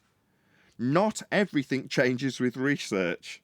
Feel free to look up the word empirical, to prove by way of systematic experimentation based on, oh, I've got it wrong, hypothesis. I put experiment twice. This method is empirical, if employed. If not, and claimed to be science, then may I draw your attention to the definition of pseudoscience? Hope this helps. There we go. I'm done. Outstanding. We may come I back think to he Rob will Ager. give you a reply. So we may come back to Rob Ager on another day. Big shout out to you, Rob. The multiple layers that I've perceived in your video, if I've perceived them correctly, my hat is off to you for blurring that line in the way you have. Amazing. If I'm reading too much between the lines and you're like, no, I actually just think that we observe Earth to be turning when I look at the stars, then I don't know what to say. There we go. I think he's somewhere in the middle. Maybe. Hey, Adam. Hi, guys.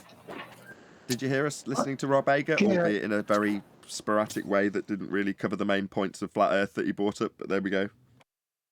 I caught a couple of little bits, so I will go and watch his vids. Actually,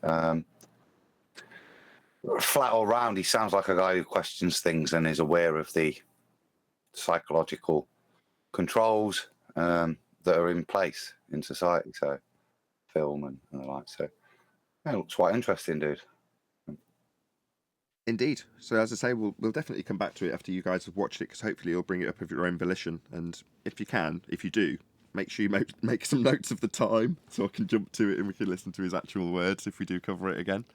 We may not. It's not that big a deal. It's just because, as I say, I came across it and read a lot between the lines and thought, maybe it's me. I'll bring it up on the show and see if I'm right.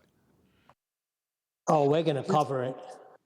There's a lot of stuff, and the way we apply ourselves here, that when you're looking at other stuff, if you go and listen to like Russell Brand or Daily Wire and stuff, they're pointing out similar things, similar ways in which we're mugged off, colluded into believing things within society, the way in which media works, etc. So it's very interesting when you've got that flat earth training, how you take it to those topics and probably do see these things quicker than the average bear. If you see what I mean, you're more aware of. It almost applies to everything now. Yeah.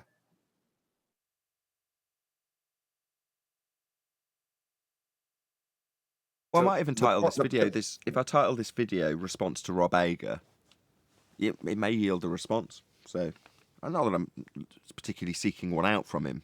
That's not really the point. I don't want to go, is that what you meant? It's like, no, it almost doesn't matter what he meant. It's what I read or what I interpret into it to discuss it that really matters. Because he might come back and say, yeah, that's exactly what I meant. I'm actually a secret flat earther and I was subliminally communicating it to my audience without letting them know. Ha ha ha. I doubt it. But, if he did say that, well, that'd be wonderful. But if he was just like, no, you're just reading way too much into what I've said. I've just used that as my example of how observant I am that Earth's moving. You're like, oh, okay, well, that's a bit of a disappointment, but it doesn't change the conversation we've had and how I read it or interpreted it as a flat earther. The bit I heard in the Cox, I've been dibbly-dabbling, was the number of times assumptions. He's pointing out things that we assume to be true. That's what I took from the bit. Irrespective of what he's talking about, like I say, it's kind of irrelevant. When you apply it to the world we live in, all of the things are assumptions, yet we think they're true, definitely.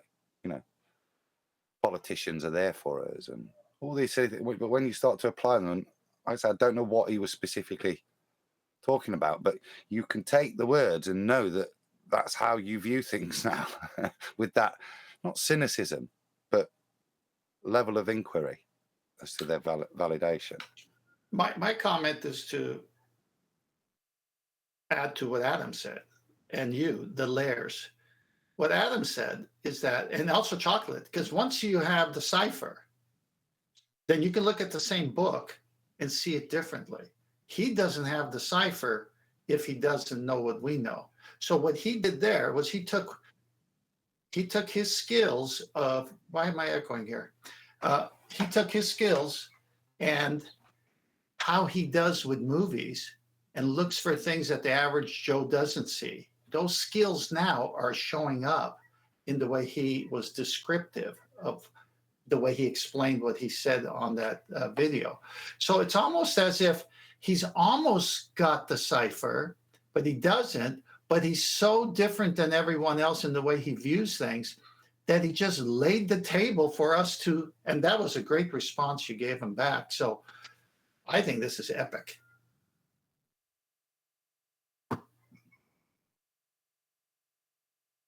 Any more for any more? I agree with Tent.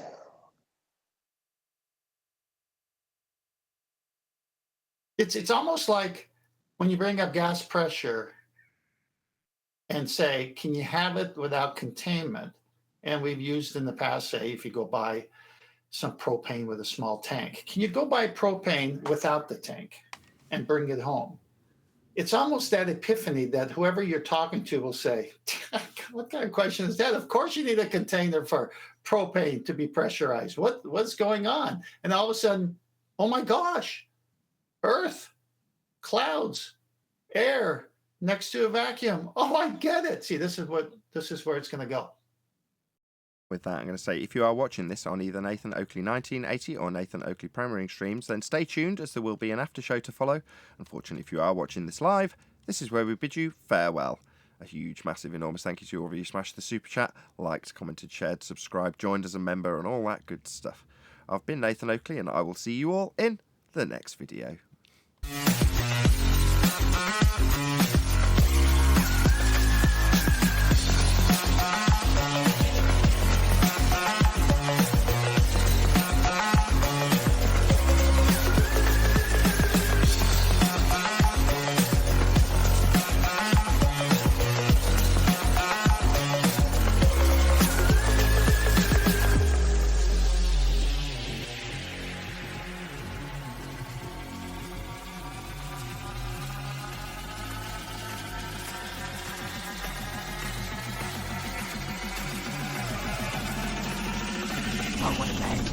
What a lovely day!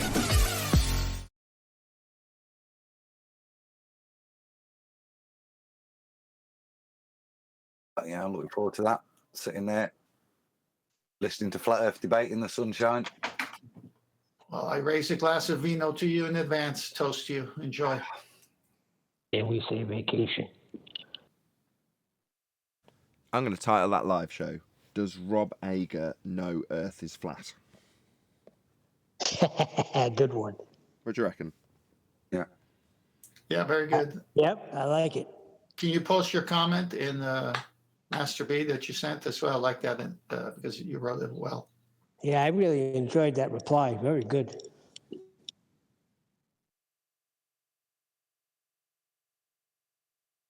By the way, Yes. in it's Master there. B, Posted I it have in. that article. No, I got you. Thanks. But just before that, I posted that article that I wanted Eli to bring up, and he put it up, and I went to the source. Oh, okay. Where is it now? In Master B? Yeah, right above what you just posted. Okay, I've got it up on screen now. So this is a New Scientist, okay? And little things pull up when you research the subject. And right there, if you go to the middle of the second page where it says Earthly, and then yellow highlight, Andrew Hill, Darwin Rules. Okay, 12 July, page 127 says, even in The Spectator, we rarely find serious assertions that the sun goes around the earth. One can, of course, believe anything one likes as long as the consequences of that belief are trivial. But when survival depends on belief, then it matters that belief corresponds to manifest reality. We therefore teach navigators that the stars are fixed to a celestial sphere, which is centered on a fixed earth. and around which rotates in accordance with laws clearly deducible from common sense observations. The sun and the moon move across the inner surface of this sphere, and hence pre-force go around the earth. This means that students of navigation must unlearn a lot of the confused dogma they learned in school. Most of them find this remarkably easy because dogma is as may be, but the real world is as we perceive it to be. If Andrew Hill would look in the Journal of Navigation, he will find that the Earth-centered universe is alive and well, whatever his readings of The Spectator may suggest. Darcy Redioff, Royal Air Force College. Cool. Thanks for digging it out as well, Eli. Yeah, thank you, Eli.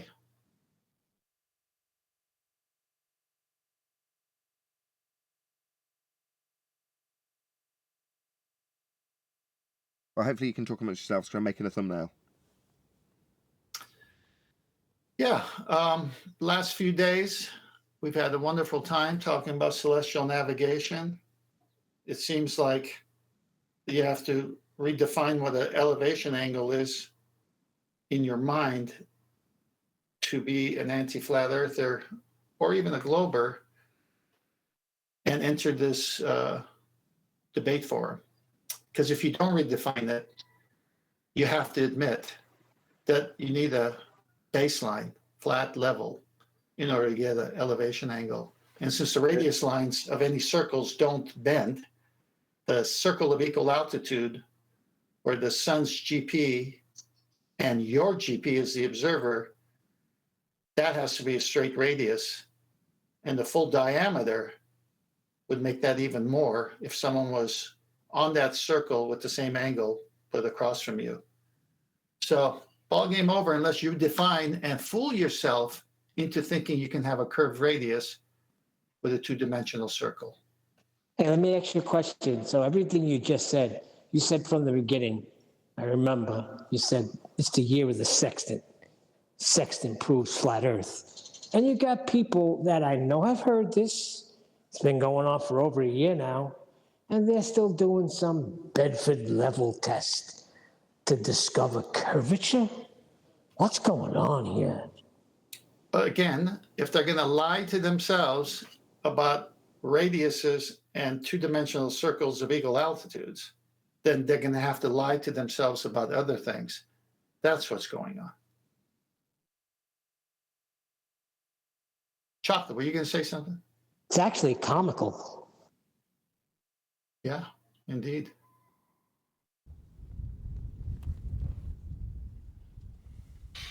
Chocolate, were you I going was going to. Sorry, man. No, go ahead. Go on. No, when you started talking about redefining shit, I kind of had to laugh because there's a lot of that going on, right? A lot of that fallacious type shit going on with people redefining things in order to have it stand for their argument. Like in the U.S., there's a particular political party that seems to like to do that a lot. And it's funny because they're actually getting called out on it right now for redefining a particular word. Funny enough, it starts with R. But it's the funny thing. Like, and I probably wouldn't have noticed unless I was here doing this. But I mean, everybody's noticing it now. So it's becoming that bad that you have to redefine words in order to have an argument. And it's horrible. So, Chocolate, you're saying since flat earth, like your eyes have been opened and you're picking up stuff in every walk of life. Oh, definitely. I agree. Yeah, well, that's what you have to do. What is the meaning of is? Exactly. You know, you're guilty of something. You focus on the word and say that can have different meanings. What do you mean is? But even in that statement, he's using the word is the way it's meant to be used. Yeah. Even though now he wants to redefine it in the midst of it, but he's literally using it. It's laughable, man. That's a word used in the hood. You say, yo, man, what it is? What it is, my man? Yep. Squirming, trying to squirm out of something when you've lost. The definitions of words are meaningless. Yeah, so why enter a debate if definitions are meaningless? Then just say, then I can't debate you because you've already said the definitions of words are meaningless. So why would I debate you? No. That's what you say. These are the things you say when you're getting your arse handed to you. No, I know. We just covered that part of it. I'm covering the other angle, pun intended, to it, which is why would anyone agree to debate when the opponent on the other side can, change the meaning of a word and not stick to definitions and just keep the nonsense going for another 3 hours? You can even agree to terms like that in the debate. You never know a winner.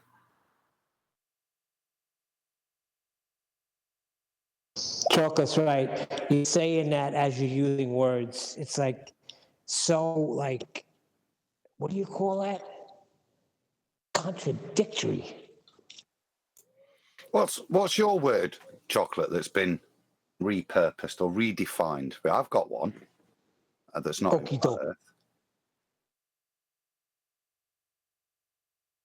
that again. What was your word that they've redefined? You said it began with R. I've got another one. Recession. Yeah. Yeah. So that's been defined within the Senate, redefined, hasn't it? Even by the White House. Yeah. Well, that's why I said I didn't want to go too much into it because I know not everybody here is from the U.S. But in the U.S. right now, we're currently in what they define as the technical definition of a recession. But the White House apparently doesn't like that, and they're trying to redefine it on the fly because obviously the recession is because of them and whatever the hell is going on with them. So now they don't like that. So now everybody in that particular political party wants to just redefine the word. Like, nah, we're not really in a recession, even though that's what we've been calling it for years and years. But yeah, nah. That's not what it is. It was classified as 2 consecutive quarters of negative growth, isn't it? Is the definition of a recession. So when that was presented to that is not the definition of recession, I think was, and this is the point. It's to maintain their narrative. We've got to redefine what's already being defined, what's worked for all of history. So the only way to maintain the narrative that they're not in recession is to redefine the word recession. Give you one a little bit more contentious. In the medical world, we actually saw, I won't go into the details, but over the past 2 years, the definition of the word vaccine has changed from something that confers immunity to something that helps reduce symptoms. 2 very different things. But again, necessary to maintain the narrative, a redefinition. Adam, let me pose a question to you. When a Supreme Court justice is asked what's the definition of a woman and can't answer that question, humanity has entered a new stage where whatever you want to identify as can be your reality, and you can just chuck all the definitions out the window at this point. So we're no longer objective, we're relative to how we feel, and someone can think they're a unicorn, and we have to honor that, or it's a hate crime. What say you? But Adam, what does that even legally mean? Adam, thank you. I think that's part of the breaking of your will. Are you prepared to subvert your will to such a thing such as what is a woman? Are you prepared to pervert your reality, to cow down to the state's mandates of how to think, even down to the point that the most obvious of things, such as what is a woman, you're prepared to deny your own reality? And that is where I think people are drawing the line. For gay rights, all these other rights, they've always been about those individuals as gays or straight or bisexual, whatever. It was about them, yeah, and letting them be and letting them live their lives as they see fit without other people's viewpoints of the world affecting them. This is kind of the perverse reverse. It's all about their morals being thrust upon us. And if we do not accept them, then we are in some way incorrect. So if I do not accept that a man can have surgery and then be a woman, it's me that has a psychological issue, a denial of reality. That's what's being painted. And I think once you, and this is the turn, once you accept that, then you are in 1984, because they can tell you anything. If they can tell you a man is a woman and you go yes, then you're done, aren't you, in terms of your free will? Especially when the person acts as a woman herself.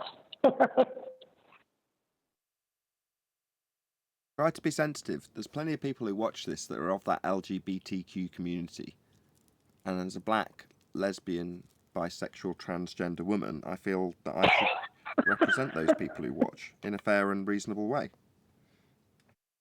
I think Adam was.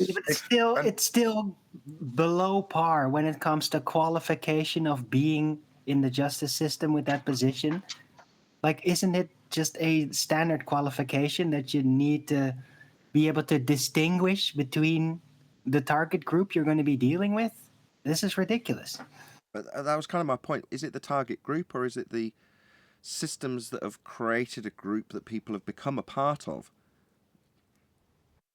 I'm talking about the actual target group called women, which are the other side of men, which is the other target group, right? You're dealing with that as a judge. If you can't even define that, then what are you doing there? Let me add to that. Here, it's gone so crazy that certain schools are saying, no, if someone wants to identify as a woman, but biologically was a male, they're allowed to be in the women's locker room and swim teams and whatever sports at the college. And they dominate track and field and swimming, and they win the awards. And on the podium, you see that one's, I mean, your reality. And gee, Adam, you just have a way with words I really enjoy. You got to pervert your own reality to agree with this. You can see that it's a guy thinking he's a woman who wins everything, and the women have their head down because something wrong has taken place. So now we have bodies saying, okay, that's it. You cannot enter a women's contest if you are biologically male first, no matter what you think you are. So it's coming to a blow now where people are saying enough is enough. We can't have a guy with a penis in the locker room with a lady with her stuff. And this is not right. Now, they want to say that is right. And the Supreme Court justice didn't want to define it. Where are we headed if you think this way? I think this is small potatoes, distorting and blurring the lines between gender when you've distorted the lines of physical reality. I don't know. I see it as small potatoes. No, it's the same. To flat It's Earth. the same. I've got to be honest. No, it's the same. That's my point. The people who would just sit there and have a conversation with me about this and say, I'm with you, 10th, it's a perversion of reality. And I go, thank you. Now that I got you on perversions of reality, have you heard of the elevation angle? Okay. Hey guys, just got kind of humorously, could you identify as a robot to get out of legal situations, since robots aren't sentient and they don't have rights? Neither is your straw man, so it doesn't really make much odds. Listen to the last two pre-shows.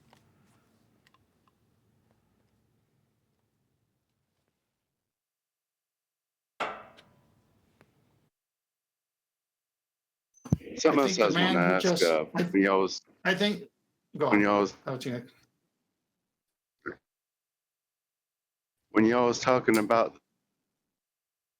from the Navy, and for one, he swears up and down he's seen the curvature, but he says the sextant is approximate. It's not exact. Is that true or false? I don't know enough about the sextant. Like it'll I'm probably he's breaking up, paraphrasing, but Nathan. kind of crudely get. Not breaking up for me.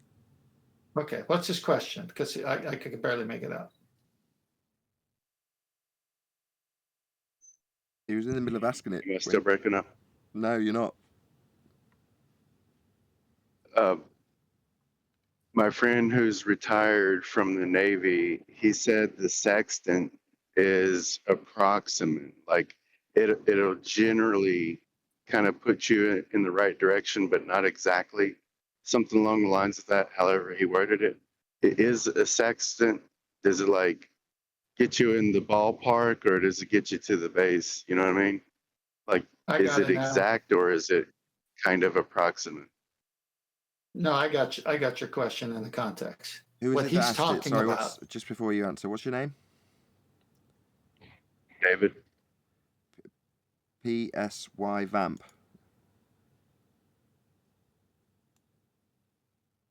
Thank you for your question. Go ahead, choice. Okay, I'll answer it, and then Adam, you can follow up.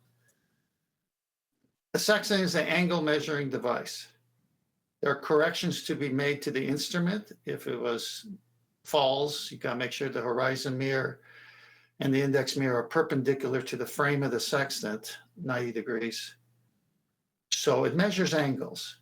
What your friend is talking about is that if you do all the corrections to the instrument itself so that it's a precise angle measuring device, and you do the other corrections, getting your height of eye to the sea surface and all that, to get that right angle triangle, you can get as close as about a half a mile away at best from your target GP. So yeah, you're half a mile off from viewing a star with an elevation angle with a radius of 3,000 miles, and you say, it's not exact, it's a half a mile off. That's what he's talking about. Doesn't change the fact that you need an elevation angle with a baseline, or you can't have that 90. There you go. Hope that answers your question. Yeah. I mean, let's put it this way. They keep sextants on planes in case they have no other means of finding where they are if they get lost. Well, they keep them because they can find their way back once they've got lost. So you might say, oh, it's not very accurate. Well, why bother having them? You know. The way, David, what were the two options you gave us? Because it was in the ballpark or exact. Yeah. So if I was only left with those two choices, I would go with exact. Yeah. And then a qualifier. Exact as long as I get everything right, I make no errors, and there is no errors in the device setup. Yeah. Then it's exact. But nobody's perfect. Nothing is exactly perfect. Yeah. So there will be some slight variance away from exactness based on human and equipment error, but not certainly in the ballpark. It's not an in the ballpark thing. It's exact with human error is the way I would describe it. If you do all the corrections, has anybody been able to figure out why it's not exact? Why it's a half a mile off? Does anybody know exactly why? That's what 10th was talking about. That half mile offness is not attributable to celestial navigation. It's attributable to the errors in the measurements that you take. So for some people, it can be exact instead of a half mile off. Okay, hold on. Let's just try it a different way. You lost at averaged sea. it out, yeah, you'll get more and more accurate. If you had 5 people on the deck of the ship, all taking it, I bet there'll all be some variance. If you took the average of that, I reckon that would be more accurate. Yeah, but you see the error. You see where the error is sitting.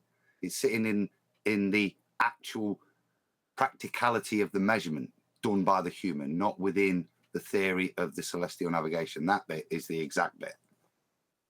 But you're majoring on the minors in this regard, so you're saying, oh, you might be half a mile out. Okay, you're in the middle of the ocean and you're lost. You then perform this celestial navigation method to find your location and then point your ship in the right direction to reach the land destination that you're aiming for. And you do so. You point your ship, you travel there, and then as you're getting there, as the land comes into view, being half a mile off is absolutely inconsequential. That's what I was thinking. No, Who I need to cares? address that. No. Okay, so we're using this and we're not lost, but what we are doing is needing to make sure we don't run into any rocks. Half a mile then is significant. So it is accurate because you do have to navigate coastlines with it. Yeah, you might have some terrestrial navigation involved there as well to increase your position, or you may not. But it is that way. You're not going to be worried if you're in the middle of nowhere. You get a rough fix and off you go, and you keep taking fixes and getting nearer and more accurate to your endpoint. If you're on the coast, you're going to take plenty of pictures, readings to make sure the route you go in the pitch black, you don't run ashore. Yeah, let me comment on Adam. That's if you don't have charts. Now, if you have modern charts, they've already shown you what to avoid as you're coming into harbor, where the deep water is, where the shallow water is. If you don't have charts, then it's a recommendation at about 3 miles off, you can use your sextant. And so you can start using the horizontal. You turn it sideways, you hit a lighthouse or another building to find your fix where those lines cross. And then you say, okay, I'm 3 miles off, I'll stay here because I don't know where the rocks are. You might radio in and say, I need help. And the harbor guy tells you what to do, whatever. Yeah. But most of them have charts. And once they come in, if it's daytime, they can see the buoy markers, stay within here. This was very easy for me when I had my boat. As I came into Catalina or back to either Newport or Dana Point harbors, there were these like floating things that you say, stay within here. And you got the red light, green light. Do you on the left of me, or port of me, starboard of me? These are things, boating people have rules of the road too, But again, that's not the important part. The important part is what is the sextant? It's an angle measuring device. And what must you have? You must have a right angle 90 to minus your acute angle from, which is your elevation angle. How do you get a right angle on a curved surface?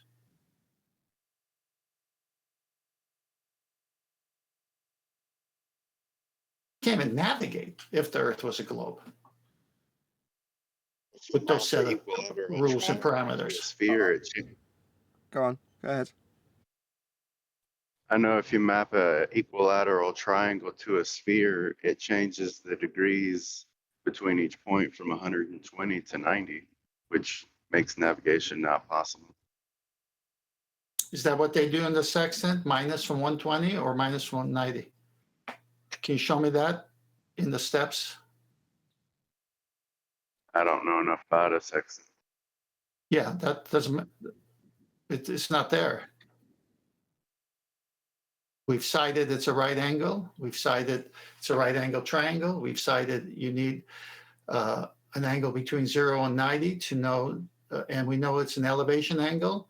I've never seen what you're talking about. The sextant is a sixth of a circle, 60, right? And they double that because of the reflecting principle. So it can do as much as 120, but that's used in the sky between two stars to know that angle. That's more than 90. That's not ever used for celestial navigation on the plane that you travel on. It's always 90. It's never 120. What they do when they have the octant, what they do when they have the quadrant. Quadrant is only 90. It was working fine with the quadrant, and all it could do was 90. Aren't the bigger ones for the lunatics? Nice one. As it, that's a celestial navigator's joke. I'll explain it. There is a point, because before chronometers, there is the lunatic method of calculating local time. as well. So that's where you might want to be using larger angles of observation when you're trying to compare stuff that is no longer used. I think importantly, this was stuff that was beat out of us during the chronometer race, stuff that was forgotten, was initially hung on to and cherished, but has now been neglected. But that's another clock that's in the sky that's been obliterated from our memory, and the ability to do it. It seems really complicated looked of it, but that's obviously a way they did it, and that's to me the purpose of having those bigger sextants, really, or why they would be common, why they're there. You know what I mean? They're not just like an odd oddity. Because I was wondering why they were there first 10th. Do you know what I mean? Oh no, you're spot on, because when they Nathaniel Bowditch in this book wrote tables for the moon and all that, and then chronometer and longitude based on Greenwich and everything else, it was like, okay, we've advanced. Why go back to that complicated math using the moon? But again, the large it's a double reflecting instrument, so it's got two 60s, but the quadrant only has a 90 at the most, and it works the same way as the current reflecting instrument that can go up to 120. But horizon to the star or sun being above you, that's no more than 90. It can never be more than 90. That's why they say you subtract from 90. So those are for stellar angles, if you want to do that. Like how far is this star from that star if I use the sextant to measure an angle? And that, I mean, I could pull up citations saying they use it only for that. They never use it for navigating on the plane we live on, because the most you can use there is 90, because you always subtract from 90, which means it's a right angle, which means you got a baseline that's not curved. I mean, if you can't see that, there's no more language I could give you. Is Arwen, are you there? Is he not? I'll take a note. Listen to this bit. A bit I remembered popped back into my head. So, what it's to do is, it's the position of the moon, and I forget the name of the star. It's not Regulus, is it? I don't know. A particular star, anyway. And it will there have an angular difference between the two. The way in which you measure the time, as far as I'm aware, or to place your your longitude, is you measure the parallax between the moon and this star. So then your longitude is then defined by the variance away from the supposed position. Then they mark that as the parallax between the star and the moon, which is very interesting because you don't see parallax listed. Okay, so you would have to move like on the Earth, and then basically watch the moon and the star behind it, in this case, presupposed, and then see if it's going to shift. Is that what they suggest happens? Does it? If say the initial time, the time over GMT, say along that meridian, then the relationship between the star and the moon is 30 degrees, whatever, I don't know. It doesn't matter. Then that's the relationship at that meridian. You can then work out your longitude by seeing the parallax between that. So the variance between what it is over that part, that GP, and what it is where you are. They're really, really complicated tables, but it is a methodology to determine your longitude. And it seems to be the thing that was historically done. Okay, but does it actually work? Yes. I mean, I think that's So to validate that, so during all the tests, you might be able to help me with the guy's name, 10th. I forget the guy that he's the head of the Navy in terms of the chronology stuff. So they're doing all the competitions for taking on navigators, chronometers, but always they insist on taking a lunatic with them, someone that's able to do the calculations via the lunar method, and that it was always there as backup. And in all of the cases, they ended up reverting to using the lunar method eventually because the watches somehow break after 2 or 3 years. Yeah, you know what I mean? Even those best maintained. And once you've lost that, you're lost. So they have to still have that technique. So even during the transition phase, it was your backup to your chronometer. Okay, so but let me get it straight. There is like a virtual separation of reference frames between the moon and the stars. So if you move over the Earth, then the angular relation will not shift like perfectly synchronous, right? And that's the parallax? That seems to be my understanding of the claim and methodology, yeah. Right, okay, then I got it straight. Okay, interesting. Then, are you in the vicinity, sir? Who? We got the lion surat dumbass Zanuck in here. I don't know how he got in here. He's in chat skanking as usual, and he's making all kind of claims in here. 10th is wrong. No need for a 90 versus surface only versus horizontal. Just a whole bunch of crap. Do you want to let him go, or do you want me to put the clamps down on this knuckle dragger? You brought it up, so it's up to you. Go ahead, Zanuck. Oh, he took off, man. All right, carry on. That was quick. Second. So That's they pretty are telling. listening, are they? Hold on. As soon as you bring him on, he runs. He talks nonsense in chat, but when you want to address it, he runs. Yep. Right, which means that he was actually paying attention all that time and basically didn't speak up out of cowardice? It just shows he's guilty. He knows.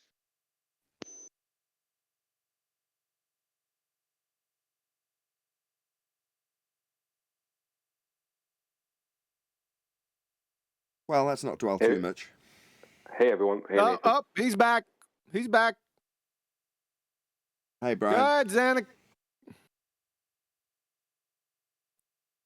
I take it Go back. get your ass handed to you again like you did last time. Tell 10th where he's wrong.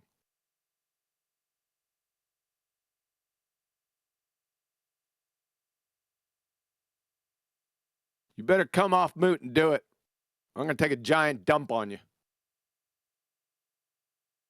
That's okay. We don't need him. If he's been chat skanking, you can go through what he's written, and we can go through that. It's incoherent and disjointed. He's making claims that are grammatically numpty dipshit. Which one of it? He kept on saying this. 60 nautical miles is defined as a curve. That grammatically, it's fucking stupid. Sorry. Yeah, that's because he doesn't understand that the celestial sphere model is only an orthographic representation of angular measurements. No, he doesn't understand basic reasoning because 60 nautical miles is a distance. It has nothing to do with the shape of anything. Yeah, but he thinks it does. That's my point. They all think that 60 nautical miles per degree has something to do with the curve on the celestial sphere model. They actually realize that the celestial sphere model is just a tool for orthographic representations. They literally don't get it. I'm after having this argument with I don't know how many of them. What they need to do is 60 nautical miles doesn't define a curve. 60 nautical miles is a distance. They don't even know what curvature is. Ask them what curvature is. Zanuck, what's curvature? Define curvature for us right now. Come off mute. Bet you he doesn't know. He's not going to come off mute, so I'll just deafen and mute him. And then we'll put him in timeout. So I'm tired of listening to this fucking idiot. Go ahead. You can move on. Yeah, I just expanded a bit on that because it came up. They don't understand that 60 nautical miles per degree, they don't understand why that's not a curved distance. They think that requires a curve because they don't understand where it's originally coming from. It's coming from a minutes of degree measurement. That's where it's coming from. But because the celestial sphere model has a curved roof, they think that that means that the distance has to be curved. They don't understand that you could have the celestial square model and it still work the same way. It's the angles that's being represented, not the roof. Like the protractor has a curve, right? Because that and the same thing. Celestial sphere model and the protractor are one and the same thing. But the whole point of it is so it can represent angles in orthographic, measurements of perspective in orthographic. So when do you use a protractor? Like when do you use it? If you're going to use it, let's just say at sea, then you wouldn't use it side on. You'd have to turn it and turn it up. You'd have to turn it so it's pointing away from you, and it'd have to be with the curve upside down. So where's the 16 nautical miles then? Is that something? Is that an upside down curve then? Do you know what I mean? They don't understand where 16 nautical miles per degree, what it is. They don't understand it's a horizontal distance. It has to be. And that's because they don't realize what they're doing is hijacking the celestial sphere model, the roof of the celestial sphere model, to put 16 nautical miles or whatever distance they want onto their globe, which they're putting in the center of it, not realizing that once they do that, they've just destroyed themselves, because then they don't have a radius for the circle of equal altitude, because curved lines aren't radii. They don't get it. They don't get it.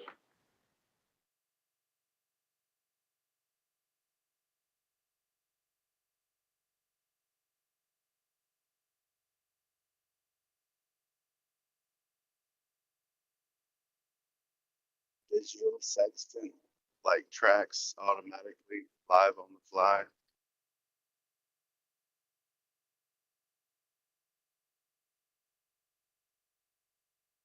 Could you repeat that? You didn't come in very clear.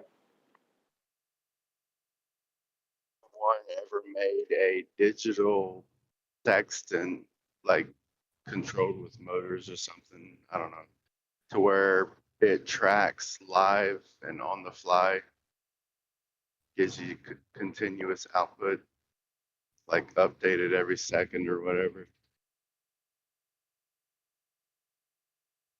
Well, I'm sure they could do it with it. I'm sure they could do it in today's world, but I don't know. I don't know, because it's a tool. It's, you have to use. I don't know if that's possible. What you're asking is possible.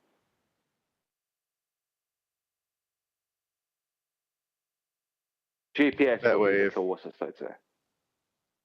That way, if you got some drift and it's also connected to your boat's navigation, it could automatically correct.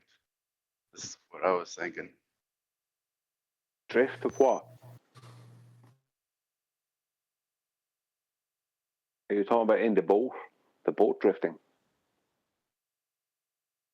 Look, they do have a digital sextant. It just reads you the mark of the angle in digital numbers rather than you looking at the arc on the scale of the sextant. You still have to go through the tables. What map do you use for the sextant? The AE map?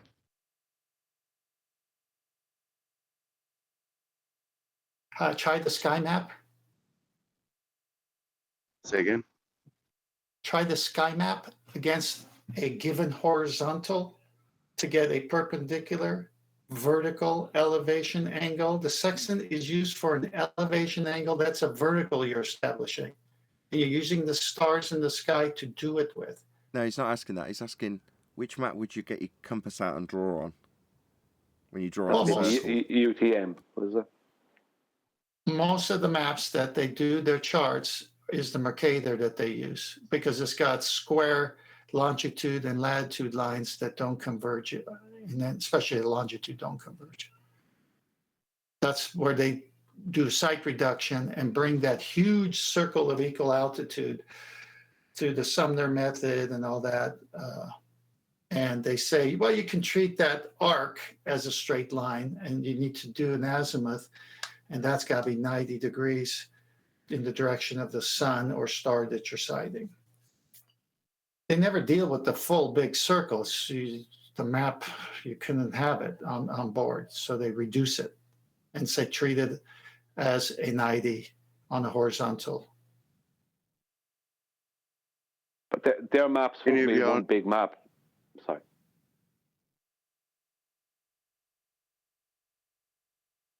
That was a pretty good darn question. What map did I use?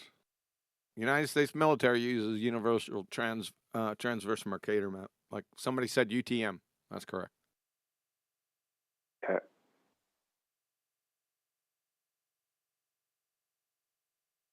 Is there a video out there that covers everything, like for a complete beginner with the, Yes. I don't know. Yeah, there is. King James Bible. Mm-hmm. It's not a For video. the sextant? It's not a video, it's a book. Oh, for the sextant, I'm sorry. Do you have YouTube? Do you have a computer? Can you type in how do sextants work and watch about 100 videos and then call back? Because that's what you could do. I was just wondering if y'all already knew about like the perfect video that covers everything. The easiest one is that Navy guy.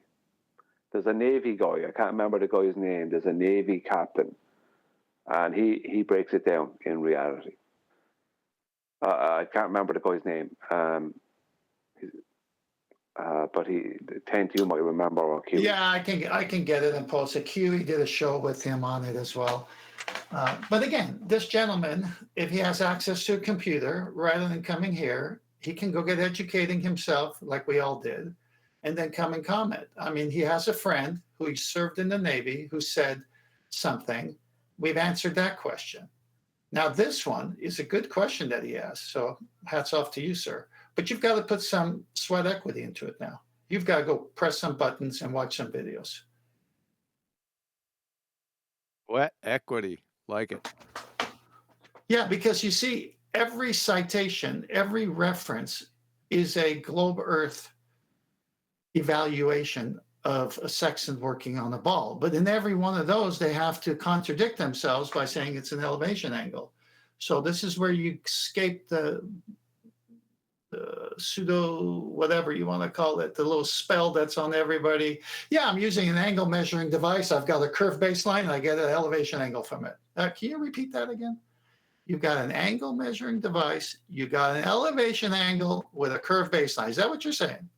Yeah, I say, yeah. Okay, show me how that works. Isn't that contradictory? Wait a minute, what are you talking about? This shows in all these videos. I go, I know, but I want you to hone in on that. Can you get an elevation angle with a curved baseline? Hang on. No, it's impossible. Okay, why would you say that while pushing the globe? Do you see something wrong here? Do you see an inconsistency in their books? Can we point it out? Can we have a discussion on it? Can we see where they're lying? Can you spot it? Oh, the guy. If he types sextant tutorial in, we've all seen these. It offers about 7 different little clips from number 1 to number 7 of the stages of how to use a sextant and what's involved, and they're pretty good with good animation on. So that'd be a good starting point for that guy. Sextant tutorials. Is that the Navy guy? I don't know, but it doesn't really matter. I'm just giving you some good advice.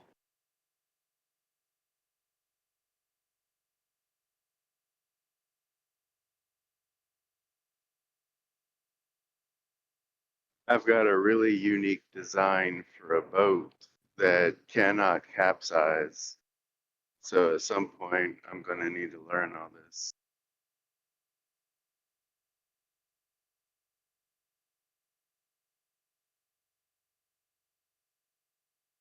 What did you say? You got a rubber dinghy life raft as well, mate. That's what I was thinking. get the rubber ducky? You can take the short course and ask yourself some questions about celestial navigation. The foundation of celestial navigation is the use of a sextant. The sextant is used to obtain elevation angles. Well, the next question in this genre that you got to ask yourself, can you obtain an elevation angle from a curved baseline or a curved adjacent? And with that, I'm going to say another huge, massive, enormous thank you to both Discord and G Plus panels for making today's after show possible.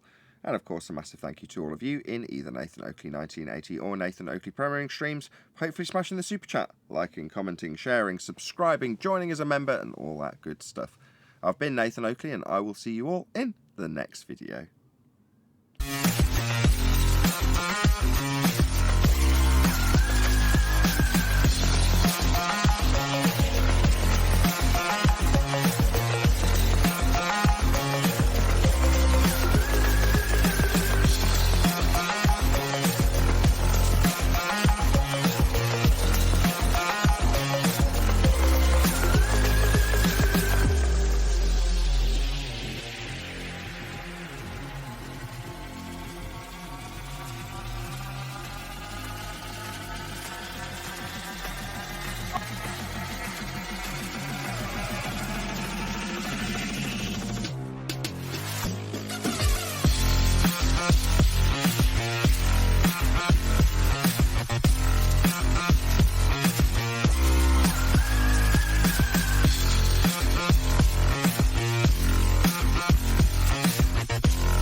What a day! What a lovely day!